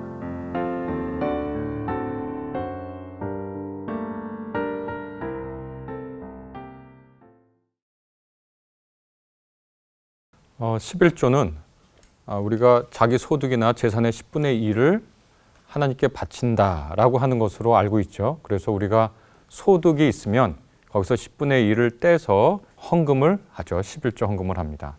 그런데 이 11조 구약 성경이나 신약 성경에 써 있는 것을 보면 우리가 통상적으로 알고 있는 것과는 조금 다른 이야기들이 있습니다. 오늘은 그 이야기를 조금 해드리고 그 다음에 11조 정신이 무엇인가, 그래서 오늘날 11조를 한다는 것은 어떤 의미가 있는가를 같이 한번 생각해 보려고 합니다.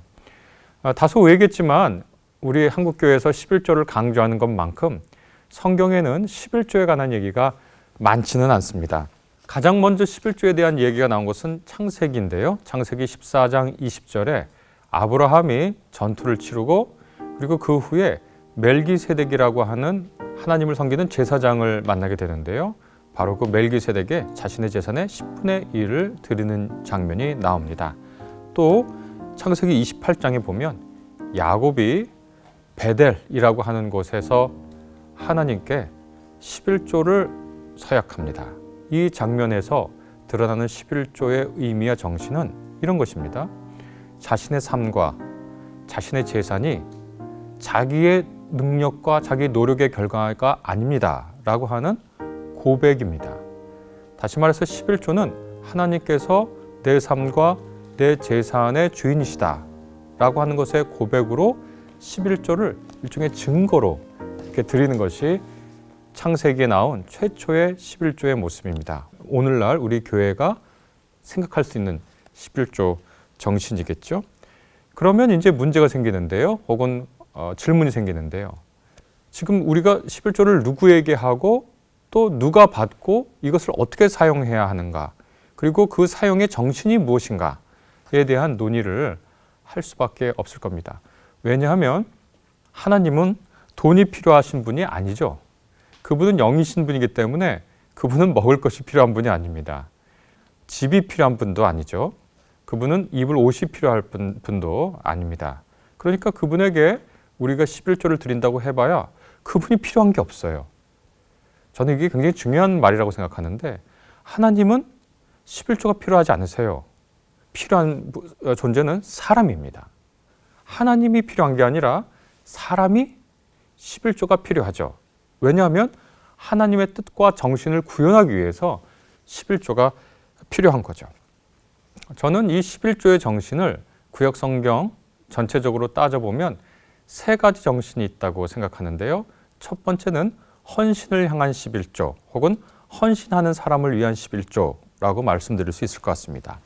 민수기 18장 21절에서 29절의 말씀을 보면 사람들이 회막에서 하나님께 제사를 드릴 때, 민수기 때는 아직 성전이 있기 전이니까요, 제사를 드릴 때 제사장에게 제물을 바칩니다.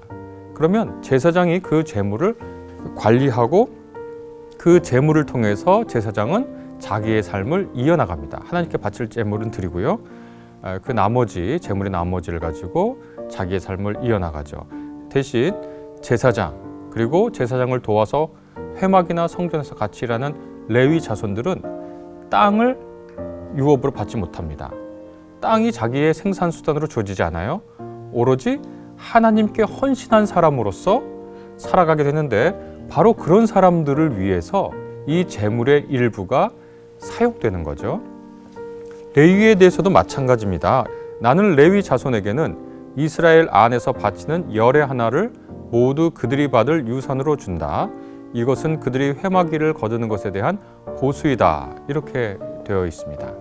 이건 역시 무슨 뜻이냐면, 레위 지파 사람들도 특별한 직업이나 어떤 그 생산할 수 있는 땅을 받지 않고 오로지 하나님의 일을 하는데 헌신한 사람들이거든요. 하나님을 섬기고 하나님을 아름답게 하고 하나님의 뜻을 이 땅에 펼치는데 헌신한 사람들입니다. 이 사람들을 위해서 11조가 사용하라고 이렇게 민수기에서 얘기해 두고 있습니다. 여기서 몇 가지 주의할 점은 있습니다. 첫째, 오늘날 개신교 목회자는 제사장이나 레위 지파 사람들이 아닙니다. 종종 자신이 구약의 제사장이라고 착각하는 분들이 있는데 굉장히 큰 오해입니다. 우리가 드리는 예배는 구약의 제사가 아니고요. 따라서 예배에서 중요한 역할을 하는 목회자도 구약의 제사장은 아닙니다. 흔히 자신이 다니는 신학대학을 높이 부르는 말로 선지동산이란 말을 사용해요. 선지동산이라고 불러요. 제사장의 동산이라고 부르지 않습니다.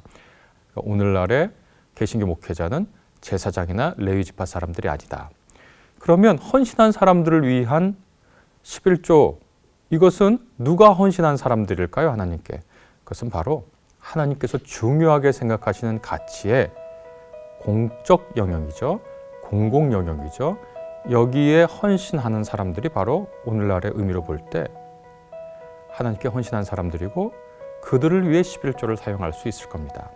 하나님께 헌신하는 가치가 무엇인가? 정의, 자비, 신의, 그리고 하나님에 대한 사랑, 이런 것들을 공공 영역에서 구현하려고 하는 분들, 이런 분들이 바로 오늘날의 하나님께 헌신한 사람들이라고 얘기할 수 있습니다. 이분들을 위해서 11조를 사용합니다. 이분들을 위해서 11조를 모으죠. 저는 이것을 헌신을 향한 11조라고 불러보겠습니다. 두 번째, 성경에서 11조를 왜 하는지, 언제 하는지, 누구를 위해 하는지라는 여러 본문 중에 두 번째 본문이 있는데요. 저는 이것을 축제를 향한 11조라고 이름을 붙여봤습니다. 신명기 14장 22절에서 27절에 있는 말씀인데요. 많은 분들이 이 본문을 잘 모르더라고요. 그래서 제가 조금 길지만 한번 읽어보도록 하겠습니다. 읽으면서 설명을 조금 덧붙일게요. 당신들은 해마다 밭에서 거둔 소출의 11조를 드려야 합니다. 세 번역으로 제가 읽고 있습니다. 소출의 11조를 드려야 합니다. 그러면 어떻게 드리냐? 당신들은 곡식과 포도주와 기름의 11조를 처음 난 소와 양의 새끼와 함께 주 당신들의 하나님이 자기의 이름을 두려고 택하신 곳으로 가지고 가서 주님 앞에서 먹어야 합니다. 너무 재밌지 않아요? 11조 곡식, 포도주, 기름, 그 다음에 소와 양의 첫난 그 새끼를 가지고 주님이 자기 이름을 두려고 택한 곳, 아마 성전이 생기고 난 후에는 성전을 가리키겠죠. 여기는 지금 회막 있을 때니까 회막을 뜻할 수도 있겠죠. 그러니까 사실은 오늘날의 교회하고는 전혀 다른 것이에요. 그런데 그곳을 가지고 가서 어떻게 하냐면 주님 앞에서 먹으라는 거예요. 그 다음에 이어지는 말은 이렇게 함으로써 당신들은 주 당신들의 하나님을 두려워하는 것을 배우게 됩니다. 라고 써 있습니다. 11조가 뭐 하는 것인가? 그 하나님께서 베풀어 주신 재산의 10의 1을 가지고 가서 주님 앞에서 먹는 거예요. 그리고 왜 먹는가? 하나님을 두려워하는 것을 배우기 위해서 그렇게 하는 거예요. 여기서 새 번역은 두려워하다라고 번역했는데요. 이것은 히브리어 야레라고 하는 것의 번역입니다. 요것에 관한 한 개역개정과 공동번역이 더 원문에 가깝다라고 얘기할 수 있는데, 개역과 공동번역은 각각 경외, 공경으로 번역했습니다. 네, 그게 더 적당합니다. 당신들은 하나님을 공경하는 법을 배우기 위해서, 공경하는 것을 배우기 위해서 주님 앞에서 11조를 바치고 그것을 먹으라는 거예요. 그 다음에 이렇게 이어집니다. 그러나 주 당신들의 하나님이 그의 이름을 두려고 택하신 곳이 당신들이 있는 곳에서 너무 멀고 가기가 어려워서 그것을 가지고 갈 수 없거든. 당신들은 그것을 돈으로 바꿔서 그 돈을 가지고 주 당신들의 하나님이 택하신 곳으로 가서 그 돈으로 마음에 드는 것을 사십시오. 소든지 양이든지 포도주든지 독한 술이든지. 여기서 독한 술은 이러저런 제가 연구를 읽어봤는데 맥주를 가리킨다고 얘기하는 분들이 꽤 있더라고요. 여튼 소든지 양이든지 포도든지 독한 술이든지 어떤 것이든지 먹고 싶은 것을 사서 주 당신들의 하나님 앞에서 당신들과 당신들의 온 가족이 함께 먹으면서 즐거워하십시오. 이렇게 되어 있습니다. 그러니까 먼 곳에 살면 예루살렘 성전까지 가기에 너무 멀어요. 그래서 곡식이나 포도주나 기름을 갖고 가다가 상할 수 있어요. 소나 양의 새끼를 가지고 가다가 뭔가 문제가 생길 수 있어요. 그러면 그거에 해당하는 것을 돈으로 바꿔서 예루살렘 성전이 있으면 거기까지 가서 그 돈으로 먹고 싶은 것을 사요. 그리고 어떻게 하냐면 당신들과 당신들의 온 가족이 즐겁게 먹으라고 그렇게 얘기해주고 있습니다. 우리가 알고 있는 11조랑 완전히 다르죠. 그리고 27절에 이런 말씀이 이어집니다. 그러나 성 안에서 당신들과 함께 사는 레위 사람들은 유산도 없고 차지할 목도 없는 사람들이니 그들을 저버리지 않도록 하십시오. 라고 하는데 저는 이것을 축제를 향한 11조, 축제를 위한 11조라고 불러보겠습니다. 여기서 말하는 11조는 하나님을 공경하는 11조입니다. 하나님을 공경하는 것을 배우는 11조예요. 어떻게 배우냐? 그분을 인정하고 나와 내 가족이 하나님 앞에서 우리가 하나님 돌봐주신 것 덕분에 이렇게 잘 삽니다. 기쁘게 삽니다. 하고 하나님이 베풀어 주신 음식들을 앞에 두고 즐겁고 행복하게 먹는 거예요. 그게 11조 정신입니다. 오늘날의 교회에서 이 정신을 어떻게 구현할 수 있을까요? 하나님의 인재, 하나님의 현현, 이것을 기념하고 축복하면서 우리 가족이, 우리 교회 구성원들이 함께 하나님을 즐거워하고 좋은 것으로 먹는 것, 이것이 11조의 중요한 정신이라고 얘기할 수 있겠습니다. 그러면서 이제 그 다음 이어지는 게 뭐냐면 27절에 너무 아름다운 구절이 있죠. 그런데 유산도 없고 차지할 목도 없는, 그리고 이렇게 기쁜 자리가 가능하게 해준 하나님께 헌신한 사람들인 레위 사람들을 잊지 말고 있어라. 그것은 자신들이 지금 즐기고 있는 11조의 목 일부를 그분들을 위해 사용하라는 거죠. 전부 다 먹는 게 아닙니다. 그 몫의 일부를 레위인들을 위해 따로 비축하거나 따로 떼어두는 거죠. 저는 이것을 축제를 향한 11조, 축제를 위한 11조라고 불러보겠습니다. 11조 정신 너무 좋잖아요. 하나님 공경하는 걸 배우는 거예요. 공경하는 걸 어떻게 배우느냐? 두려워 떨면서 막 이렇게 하는 것이 아니라 하나님이 베풀어 주신 선물을 먹고 마시는 기쁨과 행복, 웃음, 이 속에서 하나님 공경하는 걸 배우는 게 축제의 11조 정신이거든요. 행복한 거죠. 그 다음에 그 축제 속에서 이 축제를 가능하게 해줬던 레위 사람들을 위해서 그 몫을 떼어주는 잔치. 그러니까 참 배려 깊은, 사려 깊은 잔치잖아요. 그냥 먹고 마시는 거가 아니에요. 하나님을 공경하는 것을 배우는 먹고 마심이에요. 그리고 우리끼리만 하는 게 아니에요. 이것을 가능하게 해준 레위 사람들을 기억하는 축제의 자리예요. 그러니까 우리가 오늘날 기독교인으로 살면서 하나님 공경하는 법을 기쁨과 행복과 즐거움 속에 하고 이것이 가능하게 해줬던 헌신한 사람들을 기억하고 그들을 예우하는 기쁨의 자리라면 그것은 축제를 향한 11조 정신이 구현된 곳이다 말할 수 있습니다. 세 번째 11조 정신으로 저는 돌봄을 향한 11조 혹은 돌봄을 위한 11조라고 불러보겠습니다.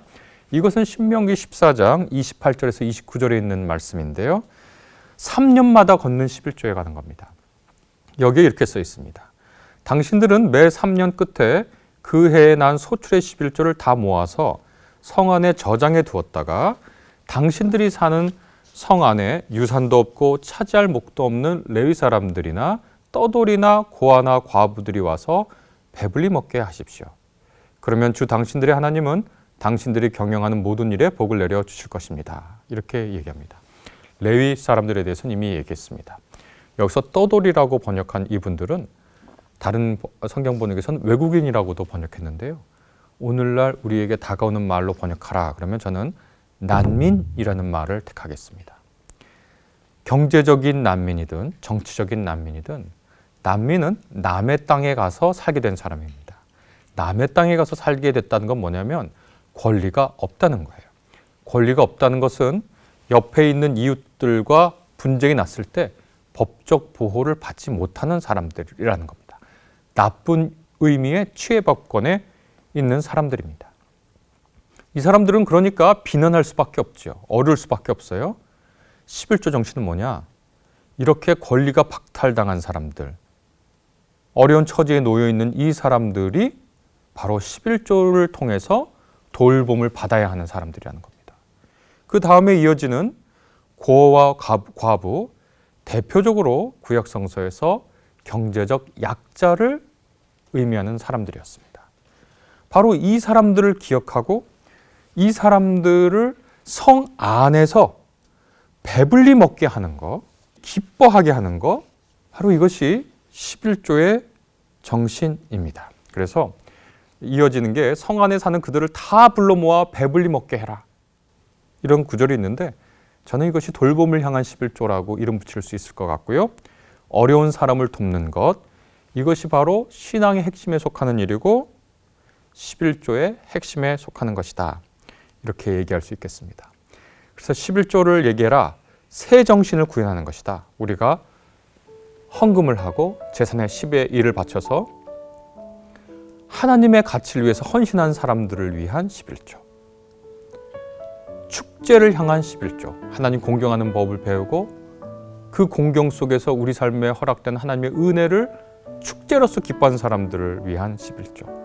마지막으로 우리가 같이 사는, 성 안에 산다는 것은 더불어 사는 공동체를 뜻하거든요.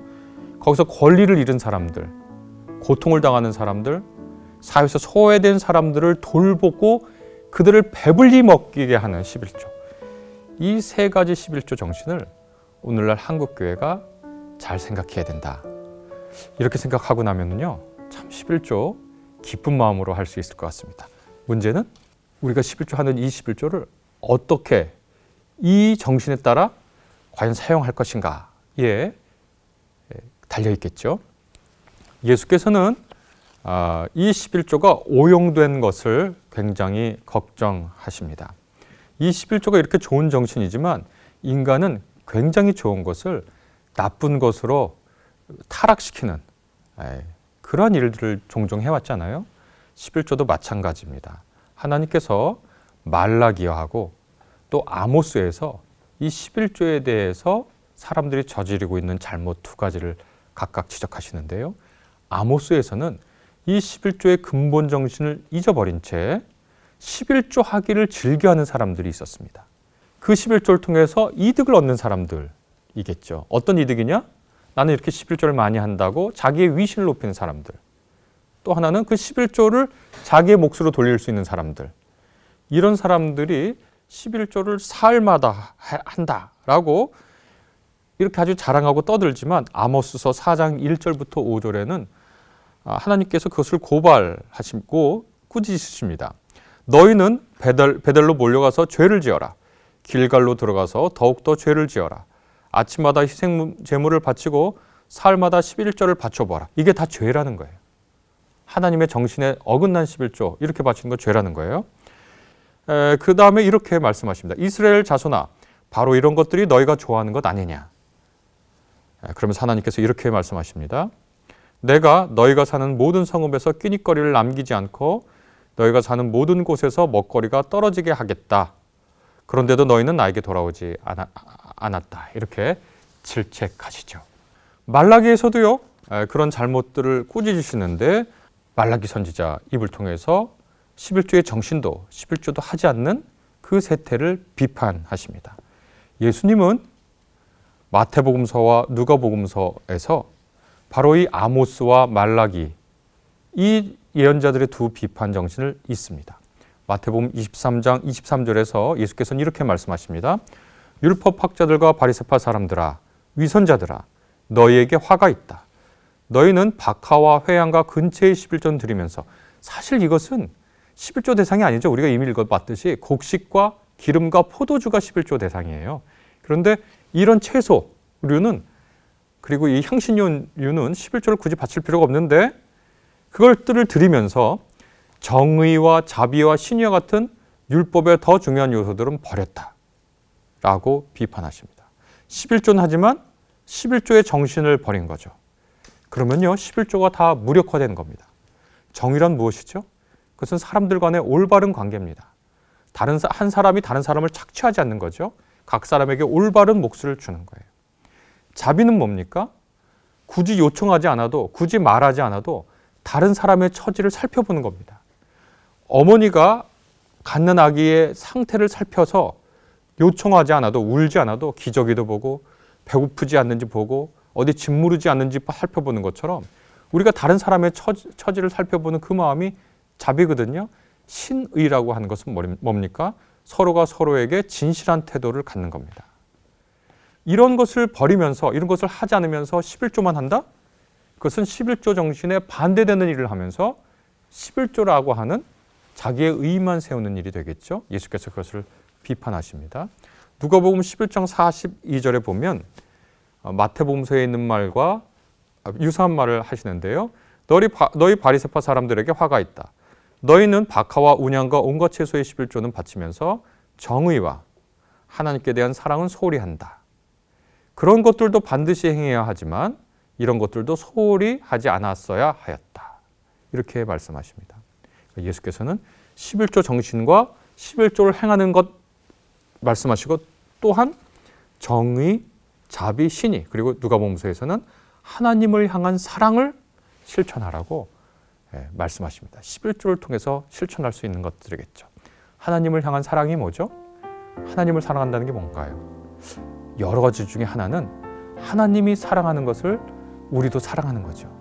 하나님은 누구를 사랑하시고 어떤 사람들에게 귀 기울이십니까? 그분을 향해서 울부짖는 사람, 그분 앞에서 신음하는 사람을 사랑하시죠. 그래서 우리가 그 사람들을 사랑하는 그 사랑이 11조 정신이다. 이렇게 얘기할 수 있겠습니다. 저는 이 강의를 준비하면서 저 나름대로도 11조를 한번 다시 정리를 해봤는데요. 너무나 아름다운 정신입니다. 헌신하는 사람, 헌신을 위한 11조, 축제를 위한 11조, 향한 11조, 또 돌봄을 향한 11조, 이 정신이 우리 한국교회의 11조에서 살아나기를 간절히 기대해 봅니다.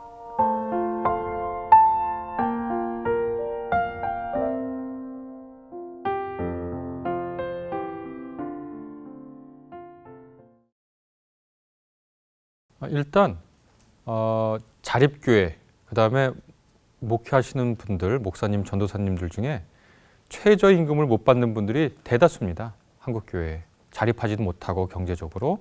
그 다음에 요즘 목회자가 되려면 안 그런 경우도 있겠지만 대학원까지 나와야 되거든요. 대학 4년, 신대원 3년 해서 7년 공부하고 최저임금도 못 받고 하나님의 일을 위해서 노력하는 목사님 계시고, 또 섬기는 교회에서 충분히 사례비를 드리지 못하기 때문에 다른 일을 하면서 겸직을 하면서 목회 활동을 하시는 목사님도 계십니다. 한마디로 얘기하면 대다수의 목회자들은 최저임금 되지 못하는, 그리고 아주 낮은 소득의 속한 분들입니다. 물론 어떤 분들의 불평과 비판대로 교회 교인들이 정말 피땀 흘려서 하나님의 코이노니와 디아코니아 카리스로 낸 헌금을 가지고 자기 사리 사욕을 채우는 아주 못된 목회자들도 있습니다. 마땅히 비판받아야 되고요. 마땅히 교정되어야 되겠죠. 그러나 한국 개신교 교회의 현실은 대체로 아까 제가 말씀드린 대로 목회자들은 이렇게 말씀드릴 수 있을지 모르겠는데 가난합니다. 그리고 어떤 분들은 교회에 나갈 길을 약간 꺼려하는 이유 중에 하나가 헌금을 꼭 해야 되는가, 교회 가면 그런 얘기를 하는데 왜 교회 가면 꼭 헌금을 해야 됩니까? 그럴 필요 없습니다. 자기가 형편이 되지 않는데, 자기가 헌금을 할 기쁜 마음이 나지 않는데 헌금을 누구도 강요할 수 없습니다. 교회는요, 갈취 집단이 아닙니다. 헌금은 세금이 아닙니다. 거기서 무슨 강요를 하겠습니까? 어떤 분들은 교회에서 이렇게 헌금 바구니를 돌리는 거 굉장히 불쾌하거나 어렵게 생각하거나 그런데 당당하게 안 되셔도 됩니다. 헌금은 강요가 아니라 자발성이 굉장히 중요한 겁니다. 우리가 고린도서에서 이미 읽어드렸듯이 기쁜 마음으로 하는 것이고요. 자기의 형편에 따라 하는 겁니다. 자기가 할 수 있는 만큼 계획에 따라 하는 겁니다. 그래서 간혹 한국교회에서 일부가, 정말 극히 일부죠, 요즘은 헌금을 강요하고 헌금에 대해서 지나친 강조를 하는 경우가 있는데, 그것은 교회가 할 일을 잘 생각하고 본말 전도하는 그런 방식으로 나아가서는 안 된다라고 정말 강력하게 얘기를 하고 싶습니다. 헌금 때문에 교회 못 나가겠다? 걱정하지 마십시오. 헌금을 전혀 바라지 않고 오로지 성도의 사귐을 그리고 그분에게 구원의 복음을 전하고 싶은 교회가 얼마든지 있습니다. 그리고 좀 죄송한 말씀이지만 목회자분들 중에 상당수는 자신이 경제적으로 가난할 것을 각오한 분들이 많습니다. 그런 분들을 참 존경의 눈으로 바라보죠. 요즘 대학원 나와서 누가 그렇게 어렵게 살기를 자처합니까? 변명처럼 들을 수 있겠지만 일부의 굉장히 극악한 사례를 가지고 일반화하기는 조금 어렵다, 이렇게 말씀드리겠습니다.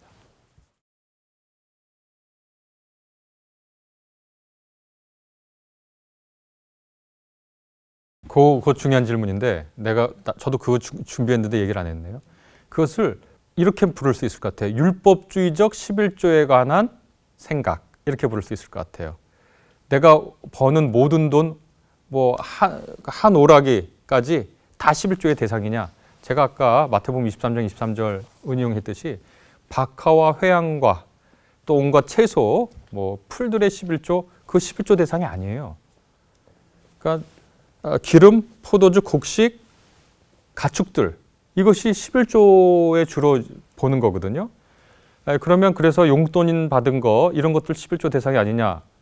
그거는 말이죠, 자기 신앙 양심에 달려 있는 거예요. 그리고 자기 형편에 달려 있는 겁니다. 우리가 헌금 정신을 얘기할 때 다시 한번 얘기하겠지만, 헌금이나 11조는 억지로 반드시 부과되었으니까 의무로 안 하면 큰일 나는 것으로 위협하고 협박해서 하는 게 아닙니다. 그것은 신앙 성장과 또 하나님의 일을 하기 위한 것이지, 왕이 소득의 11조를 가지고 자기와 자기 부하들을 먹여 살리는 데 쓰는 것처럼 우리에게 강제로 막 부여된 세금의 일종이고, 그것을 안 내면 국세청에서 우리를 보듯, 하나님은 그런 눈초리로 보는 분이 아닙니다. 다시 한번 분명히 얘기하자면 하나님은 돈이 필요한 분이 아니에요. 돈이 필요한 거는 우리 사람들입니다. 그래서 우리가 어떻게 쓸지를 생각하고 헌금하고 11조를 하는 거지, 그것은 자기가 판단하는 거예요. 자기가 판단하는 거예요. 생을 마칠 때 자기의 삶을 이렇게 정리하면서 하나님께 자기가 살아온 삶의 감사와 기쁨과 또 하나님 뜻 쓰시라고, 하나님 뜻을 위해 쓰시라고 할 수도 있고, 어느 시점을 정하는 것은 자기의 계획과 또 자기의 형편에 따라 하는 겁니다. 그것을 이렇게 규정해주는 그런 법이 성서에 있는 것은 아닙니다.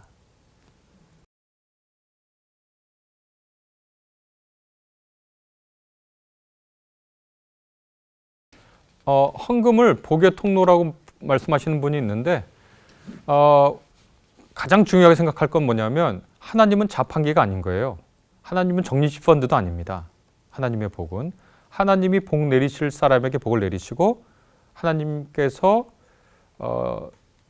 조금 진노의 눈길로 보실 분들은 진노의 눈길로 봅니다. 내가 헌금을 많이 하고 11조를 성실했기 때문에 하나님께서 복 주신다. 그것은 상관관계는 있을 수 있어도 인과관계는 아닙니다. 이거를 우리가 헷갈릴 수 있는데요. 인과관계는 A라는 사건이 있으면 B라는 사건이 반드시 일어나는 거예요. 그러나 상관관계는 이 둘 사이에 관계는 있지만 반드시 A라는 것이 B를 불러일으키는 건 아니에요. 그러니까 우리가 헌금에 관해서 성경에서 복을 약속하는 구절이 있어요. 그런데 첫째는 그 복이 무엇인가를 물어야 되고요. 내가 헌금을 이만큼 했으니까 돈을 이만큼 주셨다? 이것은 복을 돈으로 생각하는 거예요. 그런데 내가 이렇게 헌금을 했더니 내 마음에 주님의 은혜와 사랑을 더 크게 느끼게 했고 부어주셨다? 어떤 사람은 돈이 복이 아니라 그런 하나님께서 베풀어 주시는 은혜에 대한 깨달음, 통찰 이런 것들을 복으로 생각하는 거죠. 그러니까 그걸 좀 정리하시라. 헌금과 하나님의 복은 인과관계가 아니다. 그러나 성경은 상관관계는 말하고 있다. 그리고 우리가 복을 생각할 때 헌금을 해서 복을 받았어 할 때 돈과 복을 등치시키는 것은 성경적 개념만은 아니다. 그래서 우리가 헌금을 하는 것이 인간관계로서 자판기에 돈 넣는 거 아니고요. 적립식 펀드 하는 거 아니다. 하나님께서 우리의 신앙과 우리의 형편을 살피셔서 우리에 맞는 복을 그분께서 내리신다. 그렇게 고백할 수는 있습니다.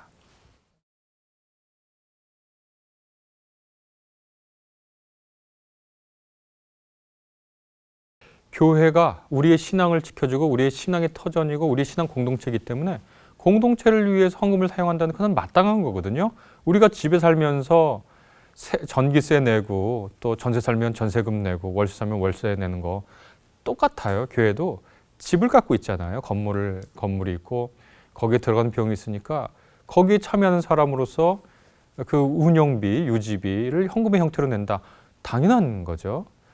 그래서 의무이죠. 동시에 특권이고 특전이라고 얘기하는 것은 다른 사람을 돕는 바울의 같은 경우에 다른 예루살렘 교인을 돕는 그건데요. 우리는 하나님의 은혜에 참여한 거거든요. 바울이 하나님의 은혜에 따라 자신이 사도가 되었다라고 아주 자랑스럽게 얘기합니다. 그러나 이 자랑스러운 얘기는 의무이자 동시에 권리를 뜻하는 거거든요. 우리가 하나님의 은혜에 참여하게 됐어요. 그것은 참 뿌듯하고 자랑스러운 일입니다. 동시에 의무이기도 하죠. 누군가 보면은 대통령 다 되려고 노력해요. 정치인들은 대통령이 된다는 건 어마어마한 특권이지만요. 동시에 어마어마한 책임이 동시에 주어져 있죠. 마찬가지입니다. 우리가 하나님의 성도가 됐다는 거, 예수 그리스도의 제자가 됐다는 건 그야말로 어마어마한 특권이고 동시에 어마어마한 의무죠. 이 모두를 합쳐서 우리는 하나님의 은혜, 카리스라고 볼 수 있죠. 그래서 헌금도 마찬가지입니다. 헌금도 특권이자 동시에 의무이죠. 그런데 특권임을 아직 충분히 깨닫지 못했으면 또 의무임을 아직 충분히 깨닫지 못했으면 그 일에 강제적으로 참여할 수는 없는 겁니다. 그래서 헌금을 두고 고민하시는 분들이 계실 수 있는데 아직 마음에 그렇게 준비가 안 되셨으면 그냥 그대로 지내셔도 돼요. 그럼 어느 순간 내가 번 돈을 통해서 이 특권과 의미에 참여할 수 있겠구나 라고 하는 마음이 저절로 생길 겁니다.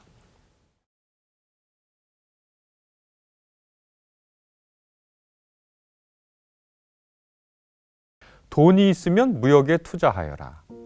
여러 날 뒤에 너는 이윤을 남길 것이다. 이 세상에서 내가 무슨 재난을 만날지를 모르니 투자할 때는 7이나 8로 나누어 하여라. 이렇게 되어 있습니다. 역시 성경은 분산 투자를 오래전부터 말씀하고 있었어. 분산 투자 원칙을 지키면서 투자하는 것이 성경적인 투자 원리야 라고 누군가 주장한다면 그 자체가 문제라고 전혀 생각하지 않습니다. 그러나 무슨 주식을 사시려고요?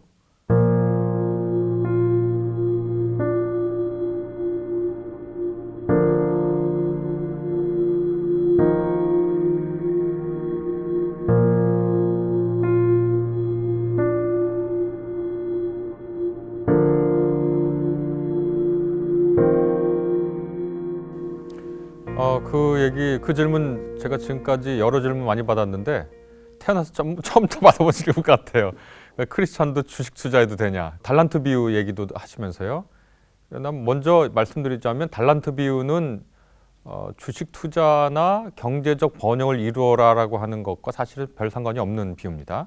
그렇게들 오해를 하지만, 그래서 성경을 한번 머릿속에 쭉 생각을 해봤어요. 투자와 관련된 본문이 있나? 전도서 11장 1절과 2절인데 너는 내 떡을 물 위에 던져라. 여러 날 후에 도로 찾으리니 7에게나 8에게 나눠 줄지어다. 그런데 새 번역 성경에는요, 이걸 이렇게 번역했습니다. 돈이 있으면 무역에 투자하여라. 여러 날 뒤에 너는 이윤을 남길 것이다.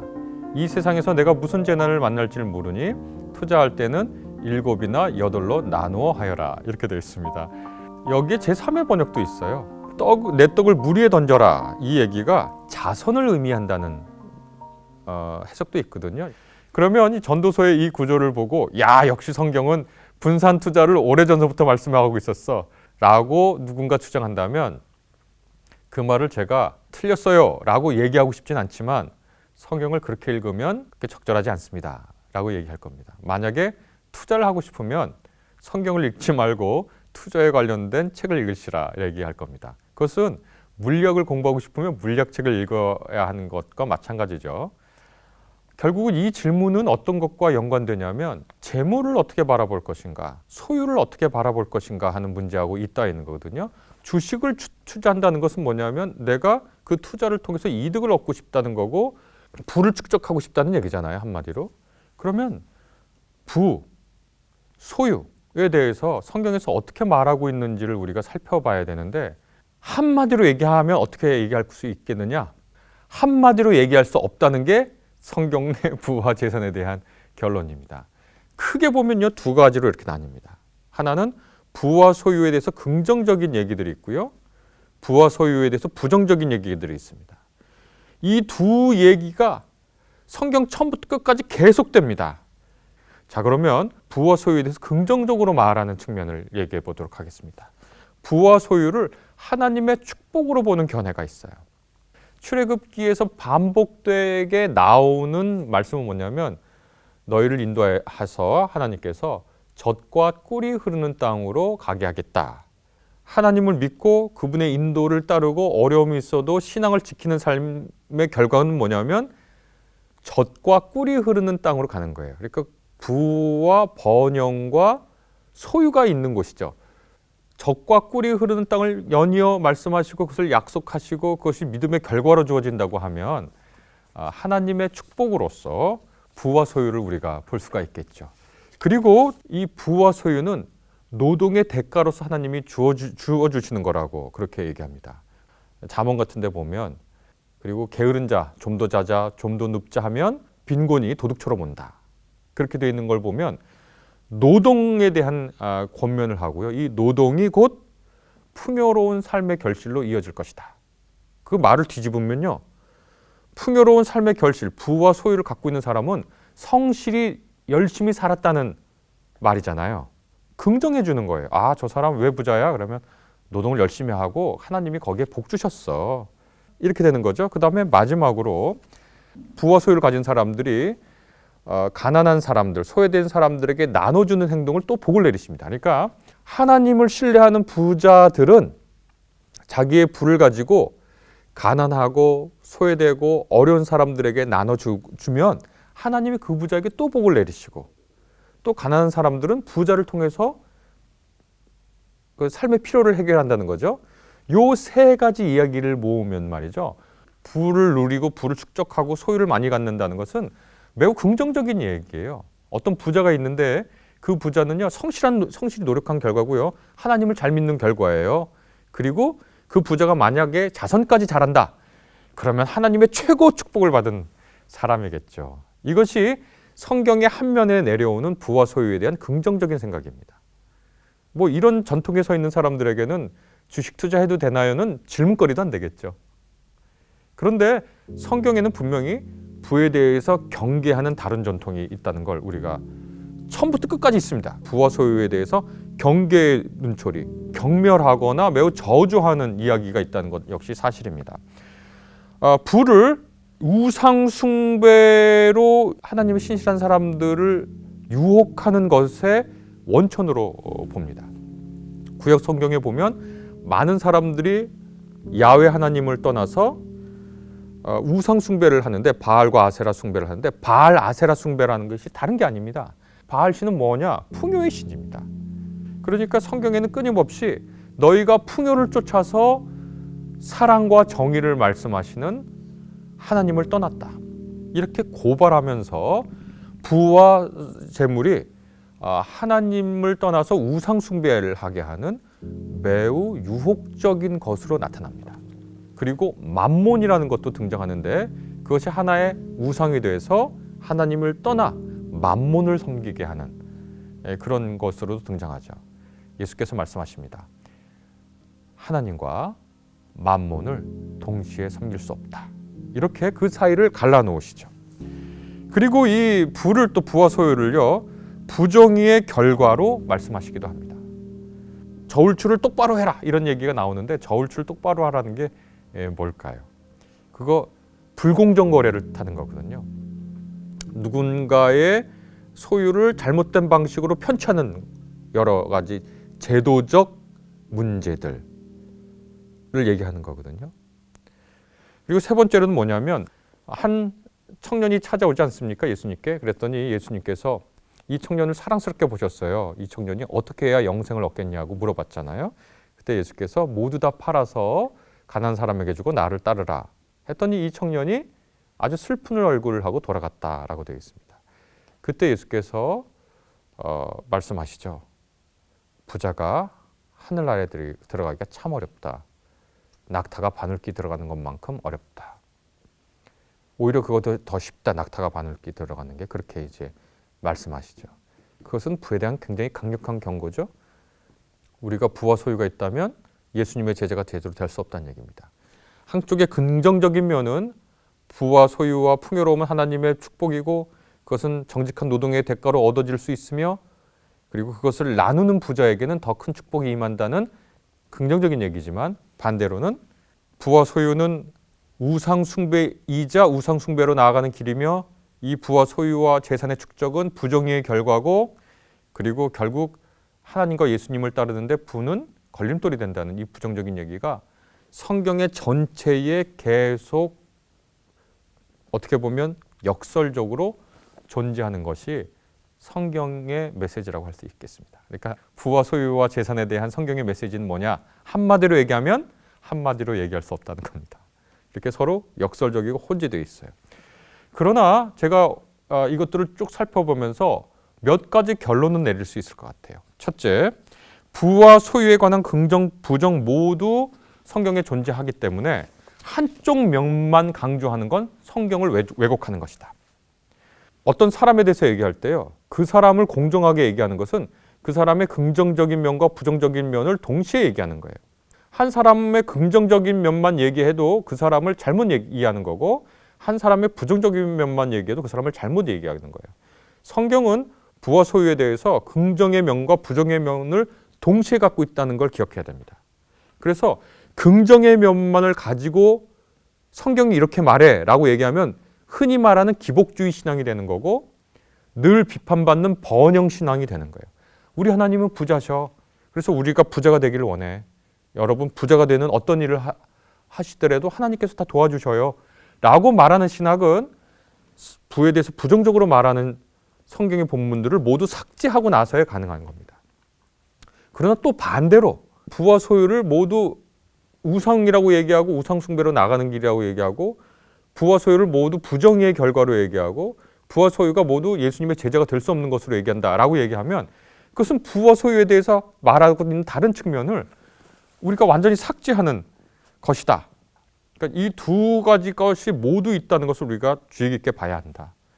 그리고 우리가 번영신학, 기복신앙에 대해서는 비판을 많이 하는데 그쪽 면만 강조하면 정말 비판해야 된다. 그러나 다른 한면으로 금욕과 청빈만을 강조하고 금욕과 청빈으로 한 사람의 삶을 재단하는 것도요, 제가 생각할 때는 절대로 건강하지 않습니다. 이런 얘기하면 이러저런 오해를 받을까 봐 좀 걱정이 되긴 하지만, 어떤 한 분, 어떤 목사님, 종교인을 평가할 때 그 사람이 청빈하다는 것만으로 그분을 평가하는 것은 하나의 요소만을 얘기할 뿐이지 그분의 인격, 그분의 목회, 그분의 신앙 전부를 평가하는 게 아닙니다. 성 안토니우스라고 하는 위대한 수도사가 계시는데요. 위대한 분입니다. 저는 결코 따라갈 수 없는 위대한 분인데 이분이 부유한 집안 출신인데요. 자기에게 주어진 재산을 모두 팔아서 젊었을 때 가난한 사람들에게 나눠주고 로마군이 버린, 이집트 분인데 로마군이 버린 한 그 터에 가가지고 사시면서 그 마을에서 영적인 조언이 필요한 사람들에게 조언을 그 벽에 난 구멍을 통해서 하면서요. 그 조언을 다 듣고 너무 고마우니까 안토니우스가 먹을 것을 건네주면 그 마을 사람들이 건네주는 그 양식을 먹고 산 거예요. 참 청빈하고 겸손하고 금욕적으로 사셨죠. 그런데요, 제가 여기서 굳이 얘기하고 싶은 것은 마을 사람들이 그분에게 감사의 뜻으로 무엇인가를 양식을 전했는데 그 양식은 그분들이 일한 노동의 결과라는 걸 잊지 말아야 합니다. 누군가의 청빈은요, 누군가의 노동으로 돌아오는 겁니다. 누군가의 금욕적인 삶은요, 그분을 돌보는 다른 사람의 노력으로 가능한 거예요.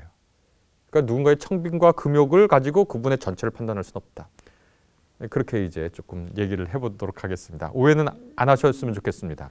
뭐냐면 저는 청빈과 금욕 자체를 비판하는 게 아니라 청빈과 금욕만으로 누군가의 신앙과 삶을 평가하는 것은 협소한 비판이 될 수 있다는 겁니다. 둘 모두 성경에 있습니다. 그 다음에 긍정적인 부에 대한 얘기, 부정적인 얘기 모두 공통된 게 있습니다. 그것은 뭐냐면 이 사회에서 가난한 사람, 불가피하게 고통을 당하는 사람을 도우라는 겁니다.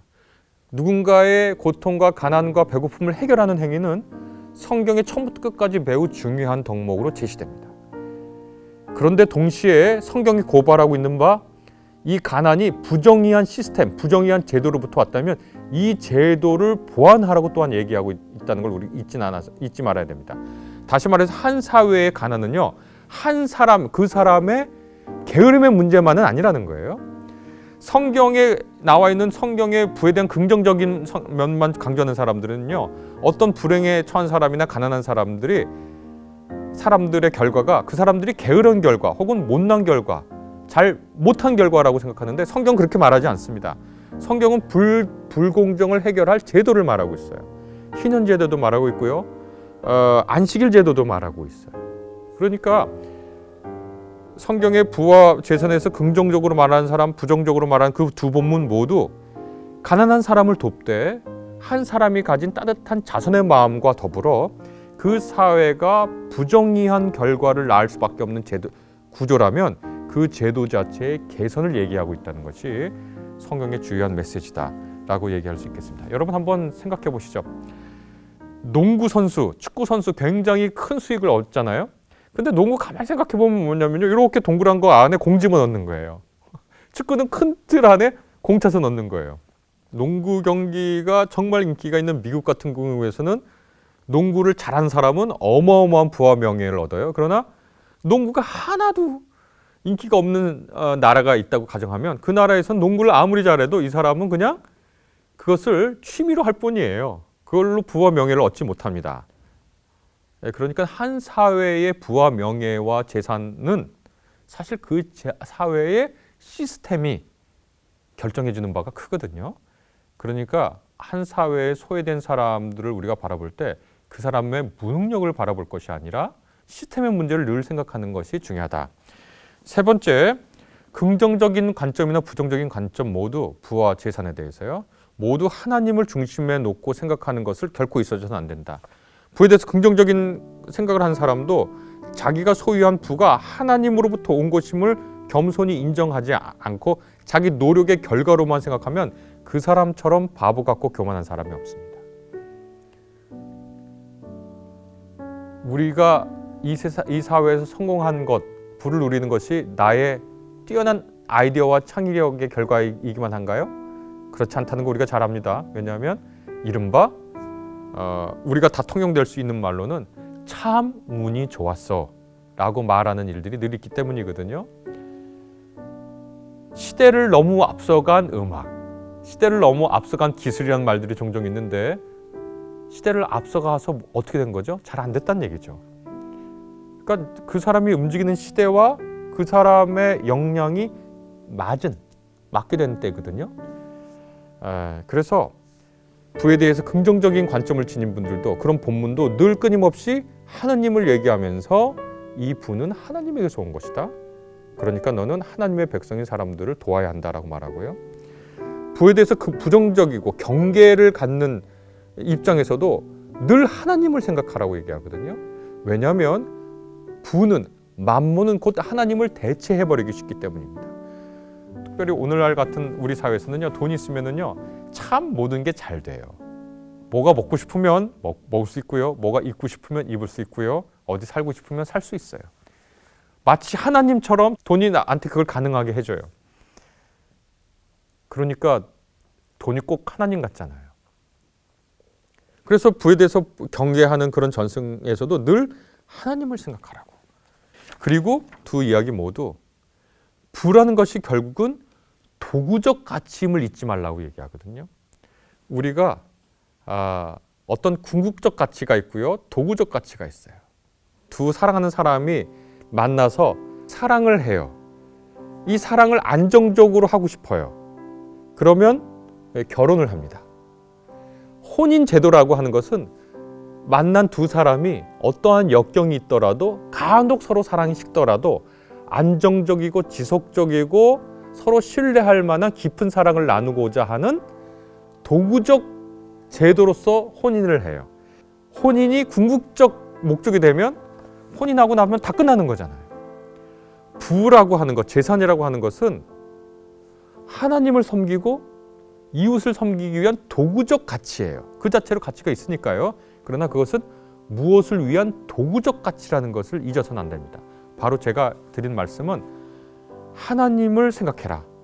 이 둘 어느 전승에 있더라도 어느 본문에 자기 마음이 기울어져더라도 하나님이 궁극적 가치고 이것은 도구적 가치라는 걸 기억해라. 그것이 이 두 전승 모두 공통되게 할 수 있는 말이다. 오늘날 같이 부와 재산이 강조되는 시대는 말이죠. 부에 대해서 경계하는 말씀을 듣는 것이 옳을 수도 있습니다. 3, 40년 전만 돌아봐도 이 시대의 어른, 이 시대의 멘토하면 사상가나 종교인이나 철학자나 인문학자나 과학자나 이런 분들이었어요. 그런데 요즘은 이 시대의 멘토하면 CEO입니다. 성경에서 더 이상 위대한 책에서 고전에서 인생의 조언을 얻고 싶어 하지 않아요. 성공한 스타트업 대표에게서 인생 어떻게 살지 듣고 싶어 해요. 엄청난 성과를 낸 IT 회사의 대표가 우리의 삶을 얘기할 수 있을 거라고 생각해요. 이런 상황이라면 우리는 부를 경계했던 그 전통을 다시 한번 귀 기울이면서 하나님과 이웃을 섬기는 균형을 잡아야 되는 것이 아닌가 그런 생각을 합니다. 첫 번째 질문으로 돌아오겠습니다. 주식 투자해도 되느냐? 이렇게 답변하고 싶어요. 어느 회사 주식을 사려고 하십니까? 죄송합니다만 저는 사람의 삶을 해치는 물품을 만드는 회사의 주식은 사고 싶지 않습니다. 왜 주식을 사시려고 하십니까? 만약에 주식을 사서 이익을 나는 것만이 목표라면 내 통장에 공이 여러 개 찍힌 숫자가 좋아서 주식을 사시는 거라면 다시 한번 생각해 보셨으면 좋겠습니다. 그것을 통해서 무엇을 하시고자 하는지를 묻고 싶습니다. 주식 투자 자체가 잘못이라고 얘기할 수는 없을 것 같습니다. 그리고 금융업에 종사하는 기독교인들도 많을 겁니다. 그 자체가 문제라고 전혀 생각하지 않습니다. 그러나 무슨 주식을 사시려고요? 왜 사시려고요? 그래서 수익을 얻으면 무엇을 위해 쓰시려고요? 그것에 자신의 신앙으로 응답하고 그 신앙에 거리낌이 없으면 좋겠습니다. 두 가지 이야기가 있고 균형이 필요하다 이런 얘기 많이 하시는데 성경에는 왜 그렇게 두 가지 이유가 나올까요? 뭔가 우리의 갈 길을 한 방향으로 잘 알려주면 좋을 텐데요. 성경에는 모순돼 보이고 역설적인 얘기, 완전히 정반대인 얘기가 나올 수밖에 없어요. 그것은 성경은 오랜 시간에 걸쳐서 기록된 것이고 두 번째로는 다른 대상에게 기록된 것이고 다른 장소에서 기록된 것들이거든요. 그러니까 제가 아들, 딸이 있다고 하면 너무 열심히 공부하는 딸, 밤새워서 공부하는 딸한테는 너 잠 좀 자라 라고 얘기하고요. 아침이 돼도 여전히 자고 있는 아들 보고는 너 좀 그만 좀 자라 라고 얘기할 수 있거든요. 그러면 그 누구에게 언제 왜 얘기했다는 말을 빼고 요 말만 갖고 오면 성경에는 잠 좀 그만 자라는 얘기하고 잠을 좀 자라라는 얘기랑 동시에 있을 수밖에 없죠. 그러니까 우리가 성경을 연구하는 건 문자적으로 봐서 연구할 수 없고 이해할 수 없고 그 시대 누구에게 왜 어떤 이유로 어떤 목적으로 말했는지를 찬찬히 살펴봐야 합니다.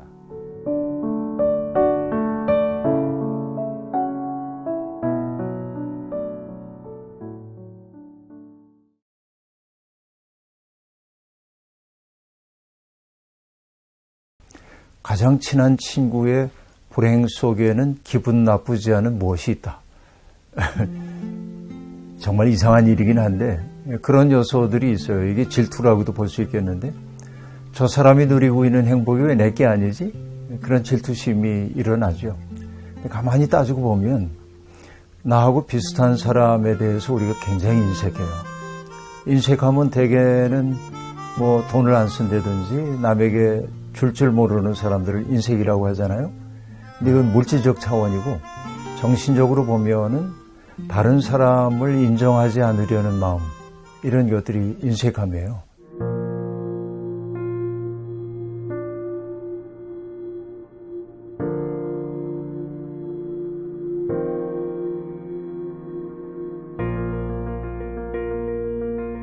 나 같아도 질투날 것 같은데요. 근데 질투날 건덕지가 없는 게 난 집도 없고 아무것도 없기 때문에 사실은 아주 없는 사람은 질투할 것도 없어요.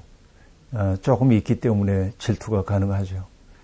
근데 이제 기독교 역사에서 인간의 아주 기본적인 죄를 얘기할 때 7가지의 죄의 뿌리를 얘기하거든요.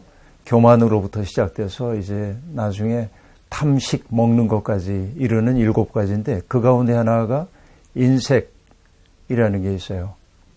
인색하면 대개는 뭐 돈을 안 쓴다든지 남에게 줄 모르는 사람들을 인색이라고 하잖아요. 근데 이건 물질적 차원이고 정신적으로 보면은 다른 사람을 인정하지 않으려는 마음, 이런 것들이 인색함이에요. 근데 가만히 따지고 보면 나하고 비슷한 사람에 대해서 우리가 굉장히 인색해요. 나하고 비교할 수도 없이 정신적으로 높다든지 이런 사람에는 우리가 흔쾌히 박수를 보내는데 사실은 친구가 잘 된 거 보면은 그렇게 흔쾌하지 않죠. 임마누엘 칸트가 한 얘기가 있거든요. 가장 친한 친구의 불행 속에는 기분 나쁘지 않은 무엇이 있다.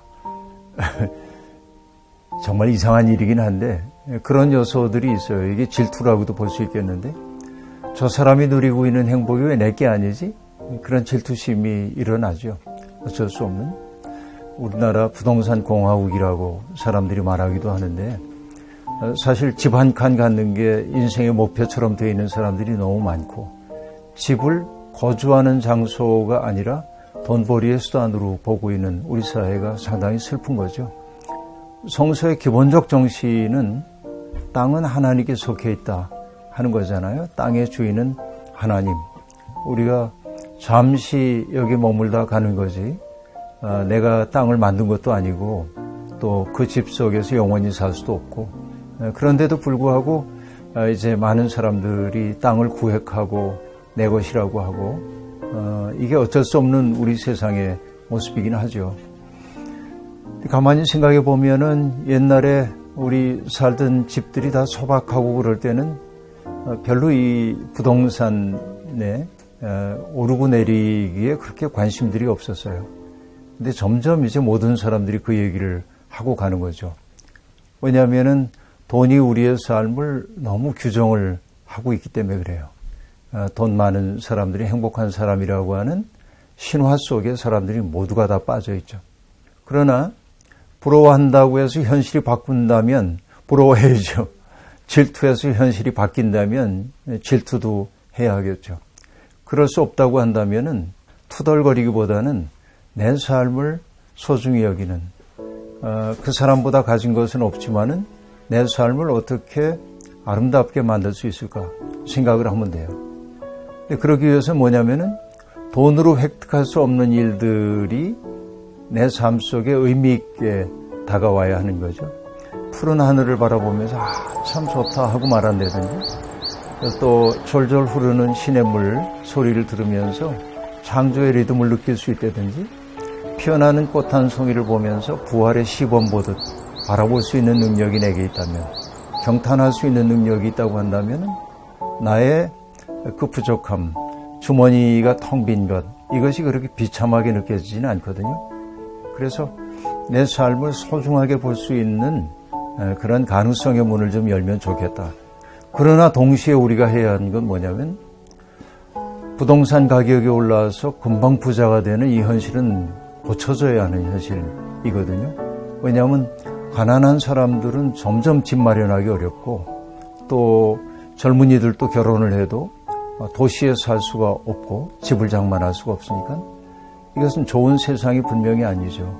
그러니까 우리가 제도적으로라도 이런 세상, 집을 가지고 있는 게 그렇게 자랑스럽지는 않은, 여러 채 가진 거지, 그런 세상 만들고, 집이 투기의 대상이 아니라 거주하는 공간으로서 인식되도록 하는 일이 무엇보다도 필요한 일이라고 생각합니다.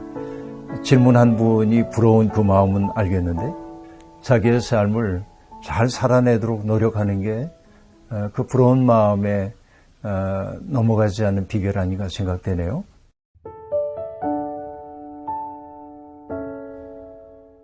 내 시야가 좁아졌구나라는 걸 자각해야 돼요. 내가 그 문제에만 골똘하고 있거든요. 군대에서 훈련 받을 때 야간에 이제 경계 훈련을 해요. 그때 교관들이 늘 하는 얘기가 뭐냐면, 뭔가 움직임이 있으면 예민하게 알아차려야 하는데 움직이는 것처럼 보여. 그때 열심히 바라보면 틀림없이 그게 움직일 거래. 그게 뭐냐면 환상이 빚어내는 거예요. 근데 그때 어떻게 하라고 얘기하냐면은, 잠시 눈길을 딴 데로 뒀다 다시 봐라.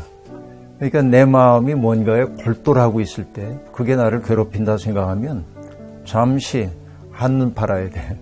다른 거 쳐다보고 다른 현실을 바라보고 나면 그 문제가 그렇게 내게 있어서 본질적인 문제가 아니라는 사실을 느낄 수가 있죠. 근데 눈이 잘 안 돌려지는 게 문제이긴 한데, 그래서 중요한 것이 뭐냐면은 아픔의 현장 같은 데도 가보고, 내가 도와야 할 사람들이 있을까 자꾸 돌아보면 오히려 내 삶이 너무 사치스러운 거 아닌가 하는 느낌이 들 때도 있죠.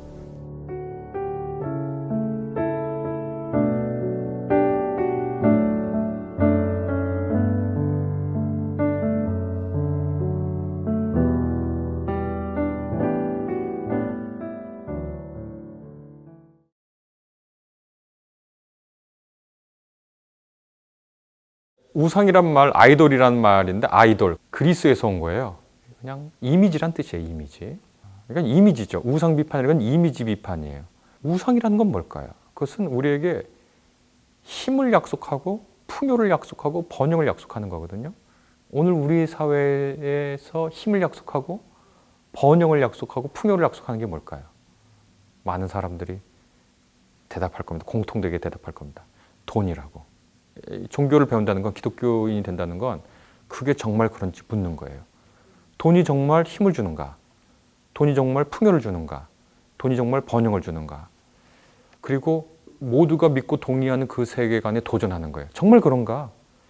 늘 성경에서 얘기하는 건 뭐냐면, 아니 그게 아니라 야훼 신이다 이렇게 얘기하거든요. 야훼다. 그러니까 그 풍요와 다산과 농경의 신은 바알이라는 신인데, 바알은 주인이라는 뜻이에요 원래. 이 바알 신은 황소를 타고 나타나요. 풍요롭다는 거거든. 힘이 세고 번영을 약속해. 오늘날에는 그게 이제 돈, 자본이 됐지만 모두 다 거기에 가서 고개를 숙여요. 그렇지, 돈을 벌려고 우리가 고개 숙이잖아요. 아침부터 저녁까지. 야, 너 어떻게 살았으면 좋겠어? 하면 머릿속에 상상하는 게 일단 복권을 당첨되는 거예요. 아니면 내가 산 주식이 엄청나게, 혹은 내가 사면 암호화폐가 어마어마하게 1000배로 오르는 거예요. 그리고 나서 자기가 살고 싶은 삶을 생각해요. 근데 묻는 거예요. 정말 돈이 너한테 생명을 주는가? 너를 번영시키는가? 너를 풍요롭게 하는가? 세세하게 한번 분석해보면 그게 아닐 거예요. 돈은 수단이에요. 내가 뭘 하고 싶은데 수단이에요. 그렇잖아요. 돈 자체를 좋아하는 사람은 요즘 말로 하면 변태입니다. 페티시즘이라 그래요. 그 원래 종교학에서 나온 용어거든요. 페티시즘은 어떤 사물 자체에 집착하는 거예요. 이거 웃긴 건데 뭐냐면 사막을 걸어갈 때는 물이 다이아몬드보다 더 중요해요. 다이아몬드 없어 살아요, 사막에. 그러나 물이 없으면 못 살아요. 이 사람이 그걸 보니까 다 자기가 들고 있는 병 하나에 줄 서가지고 막 사람들이 그러니까 요 병을 가지고 끝까지 지키면서 사막 밖을 나갔어요. 그러면 그 물이 뭐가 되죠? 아무것도 아닌 게 되잖아요. 그냥 물이잖아요. 흔한 물. 그런데 사막을 벗어나고서도 요 물을 굉장히 중요하게 생각하는 거, 이거 페티시즘의 일종의 바보 같은 짓이잖아요. 돈 자체가 좋은가요? 돈 이렇게 보면 우리나라의 제일 고액권이 5만 원짜리 지폐인데 그 지폐 자체가 그렇게 좋아요? 그게 아니에요. 통장에 이렇게 숫자 이렇게 쭉 기분 굉장히 좋아요. 많으면 많을수록 좋아요. 근데 그 숫자가 좋아요? 그게 아니에요. 그 숫자와 그 지폐 배후에 이걸 통해서 뭘 할 수 있는 게 좋아요. 그게 뭘까요? 그걸 물어 올라가면 뭐가 될까요? 아리스토텔레스는 그걸 유다이모니아라고 불렀어요. 유다이모니아. 유는 좋다는 뜻이고 다이모니는 정신이라는 뜻이거든요. 그러니까 좋은 정신이라고 번역할 수 있겠지만 문자 그대로 하면 오늘날로 말하면 웰빙입니다. 웰빙. living well. 행복이라고 번역도 해요. 잘 사는 거예요. 사실은 우리가 잘 살기 위해서 돈이 필요하잖아요. 그러니까 아리스토텔레스 나름대로 우상 비판을 한 거예요. 오늘날의 시각에서 보면 기독교는 그거 합니다. 풍요, 뭘 위해서 풍요가 필요하지? 뭘 위해서 힘이 필요하지? 근원적으로 묻고 거기에 답하는 과정이 성서라는 기독교 경전에 있고 또 역사 속에서도 그렇게 흘러왔는데 고정시켜 놓고 싶어요. 인간은. 아까 페티시즘하고 똑같아요. 사막에서의 물이 사막 밖에서도 기능건재란. 그렇지 않아요. 물수도 써요. 우리는. 그러니까 그 고정된 상을 우상이라고 하는데 그 우상을 상대화하고 비판화하거든요. 그런 전통이 기독교 역사 내내 있습니다. 유대인들의 역사를 봐도 그런 게 있는데 유대인들이 성전에 하나님이 임한다고 생각해요. 그래서 이 성전에 하나님이 임해 있기 때문에 이 야훼 하나님이 제일 센 분이야. 근데 성전에 있어. 그러니까 예루살렘이 절대 무너질 리가 없지. 이 성전이 무너질 리가 없다고 생각했어요. 그 성전에 대한 페티시예요. 잘못된 물신 숭배. 성전이 무너졌어요. 유대인들에겐 세계가 무너진 거거든요. 그때 생각해봐요. 신은 어디에 있는가? 그들의 대답은 뭐였냐? 예루살렘 성전이 맨 처음에 무너지고 솔로몬이 세운 신은 모든 곳에 있구나. 이렇게 생각하게 된 거거든요.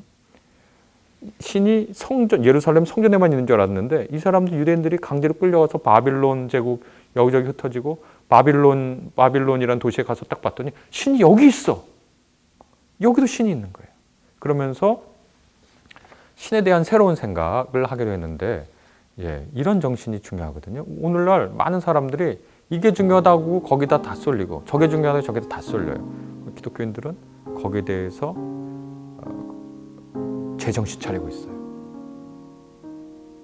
비판적으로 생각해요. 뒤집어 봐요. 동의해주지 않아요, 선뜻. 이런 자세들이 오늘날 그 대량 정보 사회에서 매우 중요한 것이 아닌가. 오늘날 너무 많은 정보가 왔다 갔다 하잖아요. 수 없는 정보가 쏟아져서 다 읽을 수가 없을 정도로 정보가 쏟아지는데 어떤 정보에 계속 노출되면 그것만 사실인 줄 알아요. 그럴 때 필요한 게 뭐겠습니까? 자기 생명을 지키고 공동체를 지키고 내 이웃과 내 가정을 지키기 위해서 중요한 것은 이 정보를 비판적으로 읽어내고 성찰하고 무엇이 더 유익한지를 가려내는 능력이라고 할 수 있을 텐데 그런 능력의 근원이 이제 그런 능력에 대한 이야기가 기독교 내에 가득합니다. 그러니까 기독교의 우상 비판 정신이나 우상 비판에 대한 그 날카로운 시선들을 공부하는 것은 오늘날도 여전히 유효한 교양인들이 갖춰야 할 것이다. 이렇게 답변할 수 있을 것 같습니다.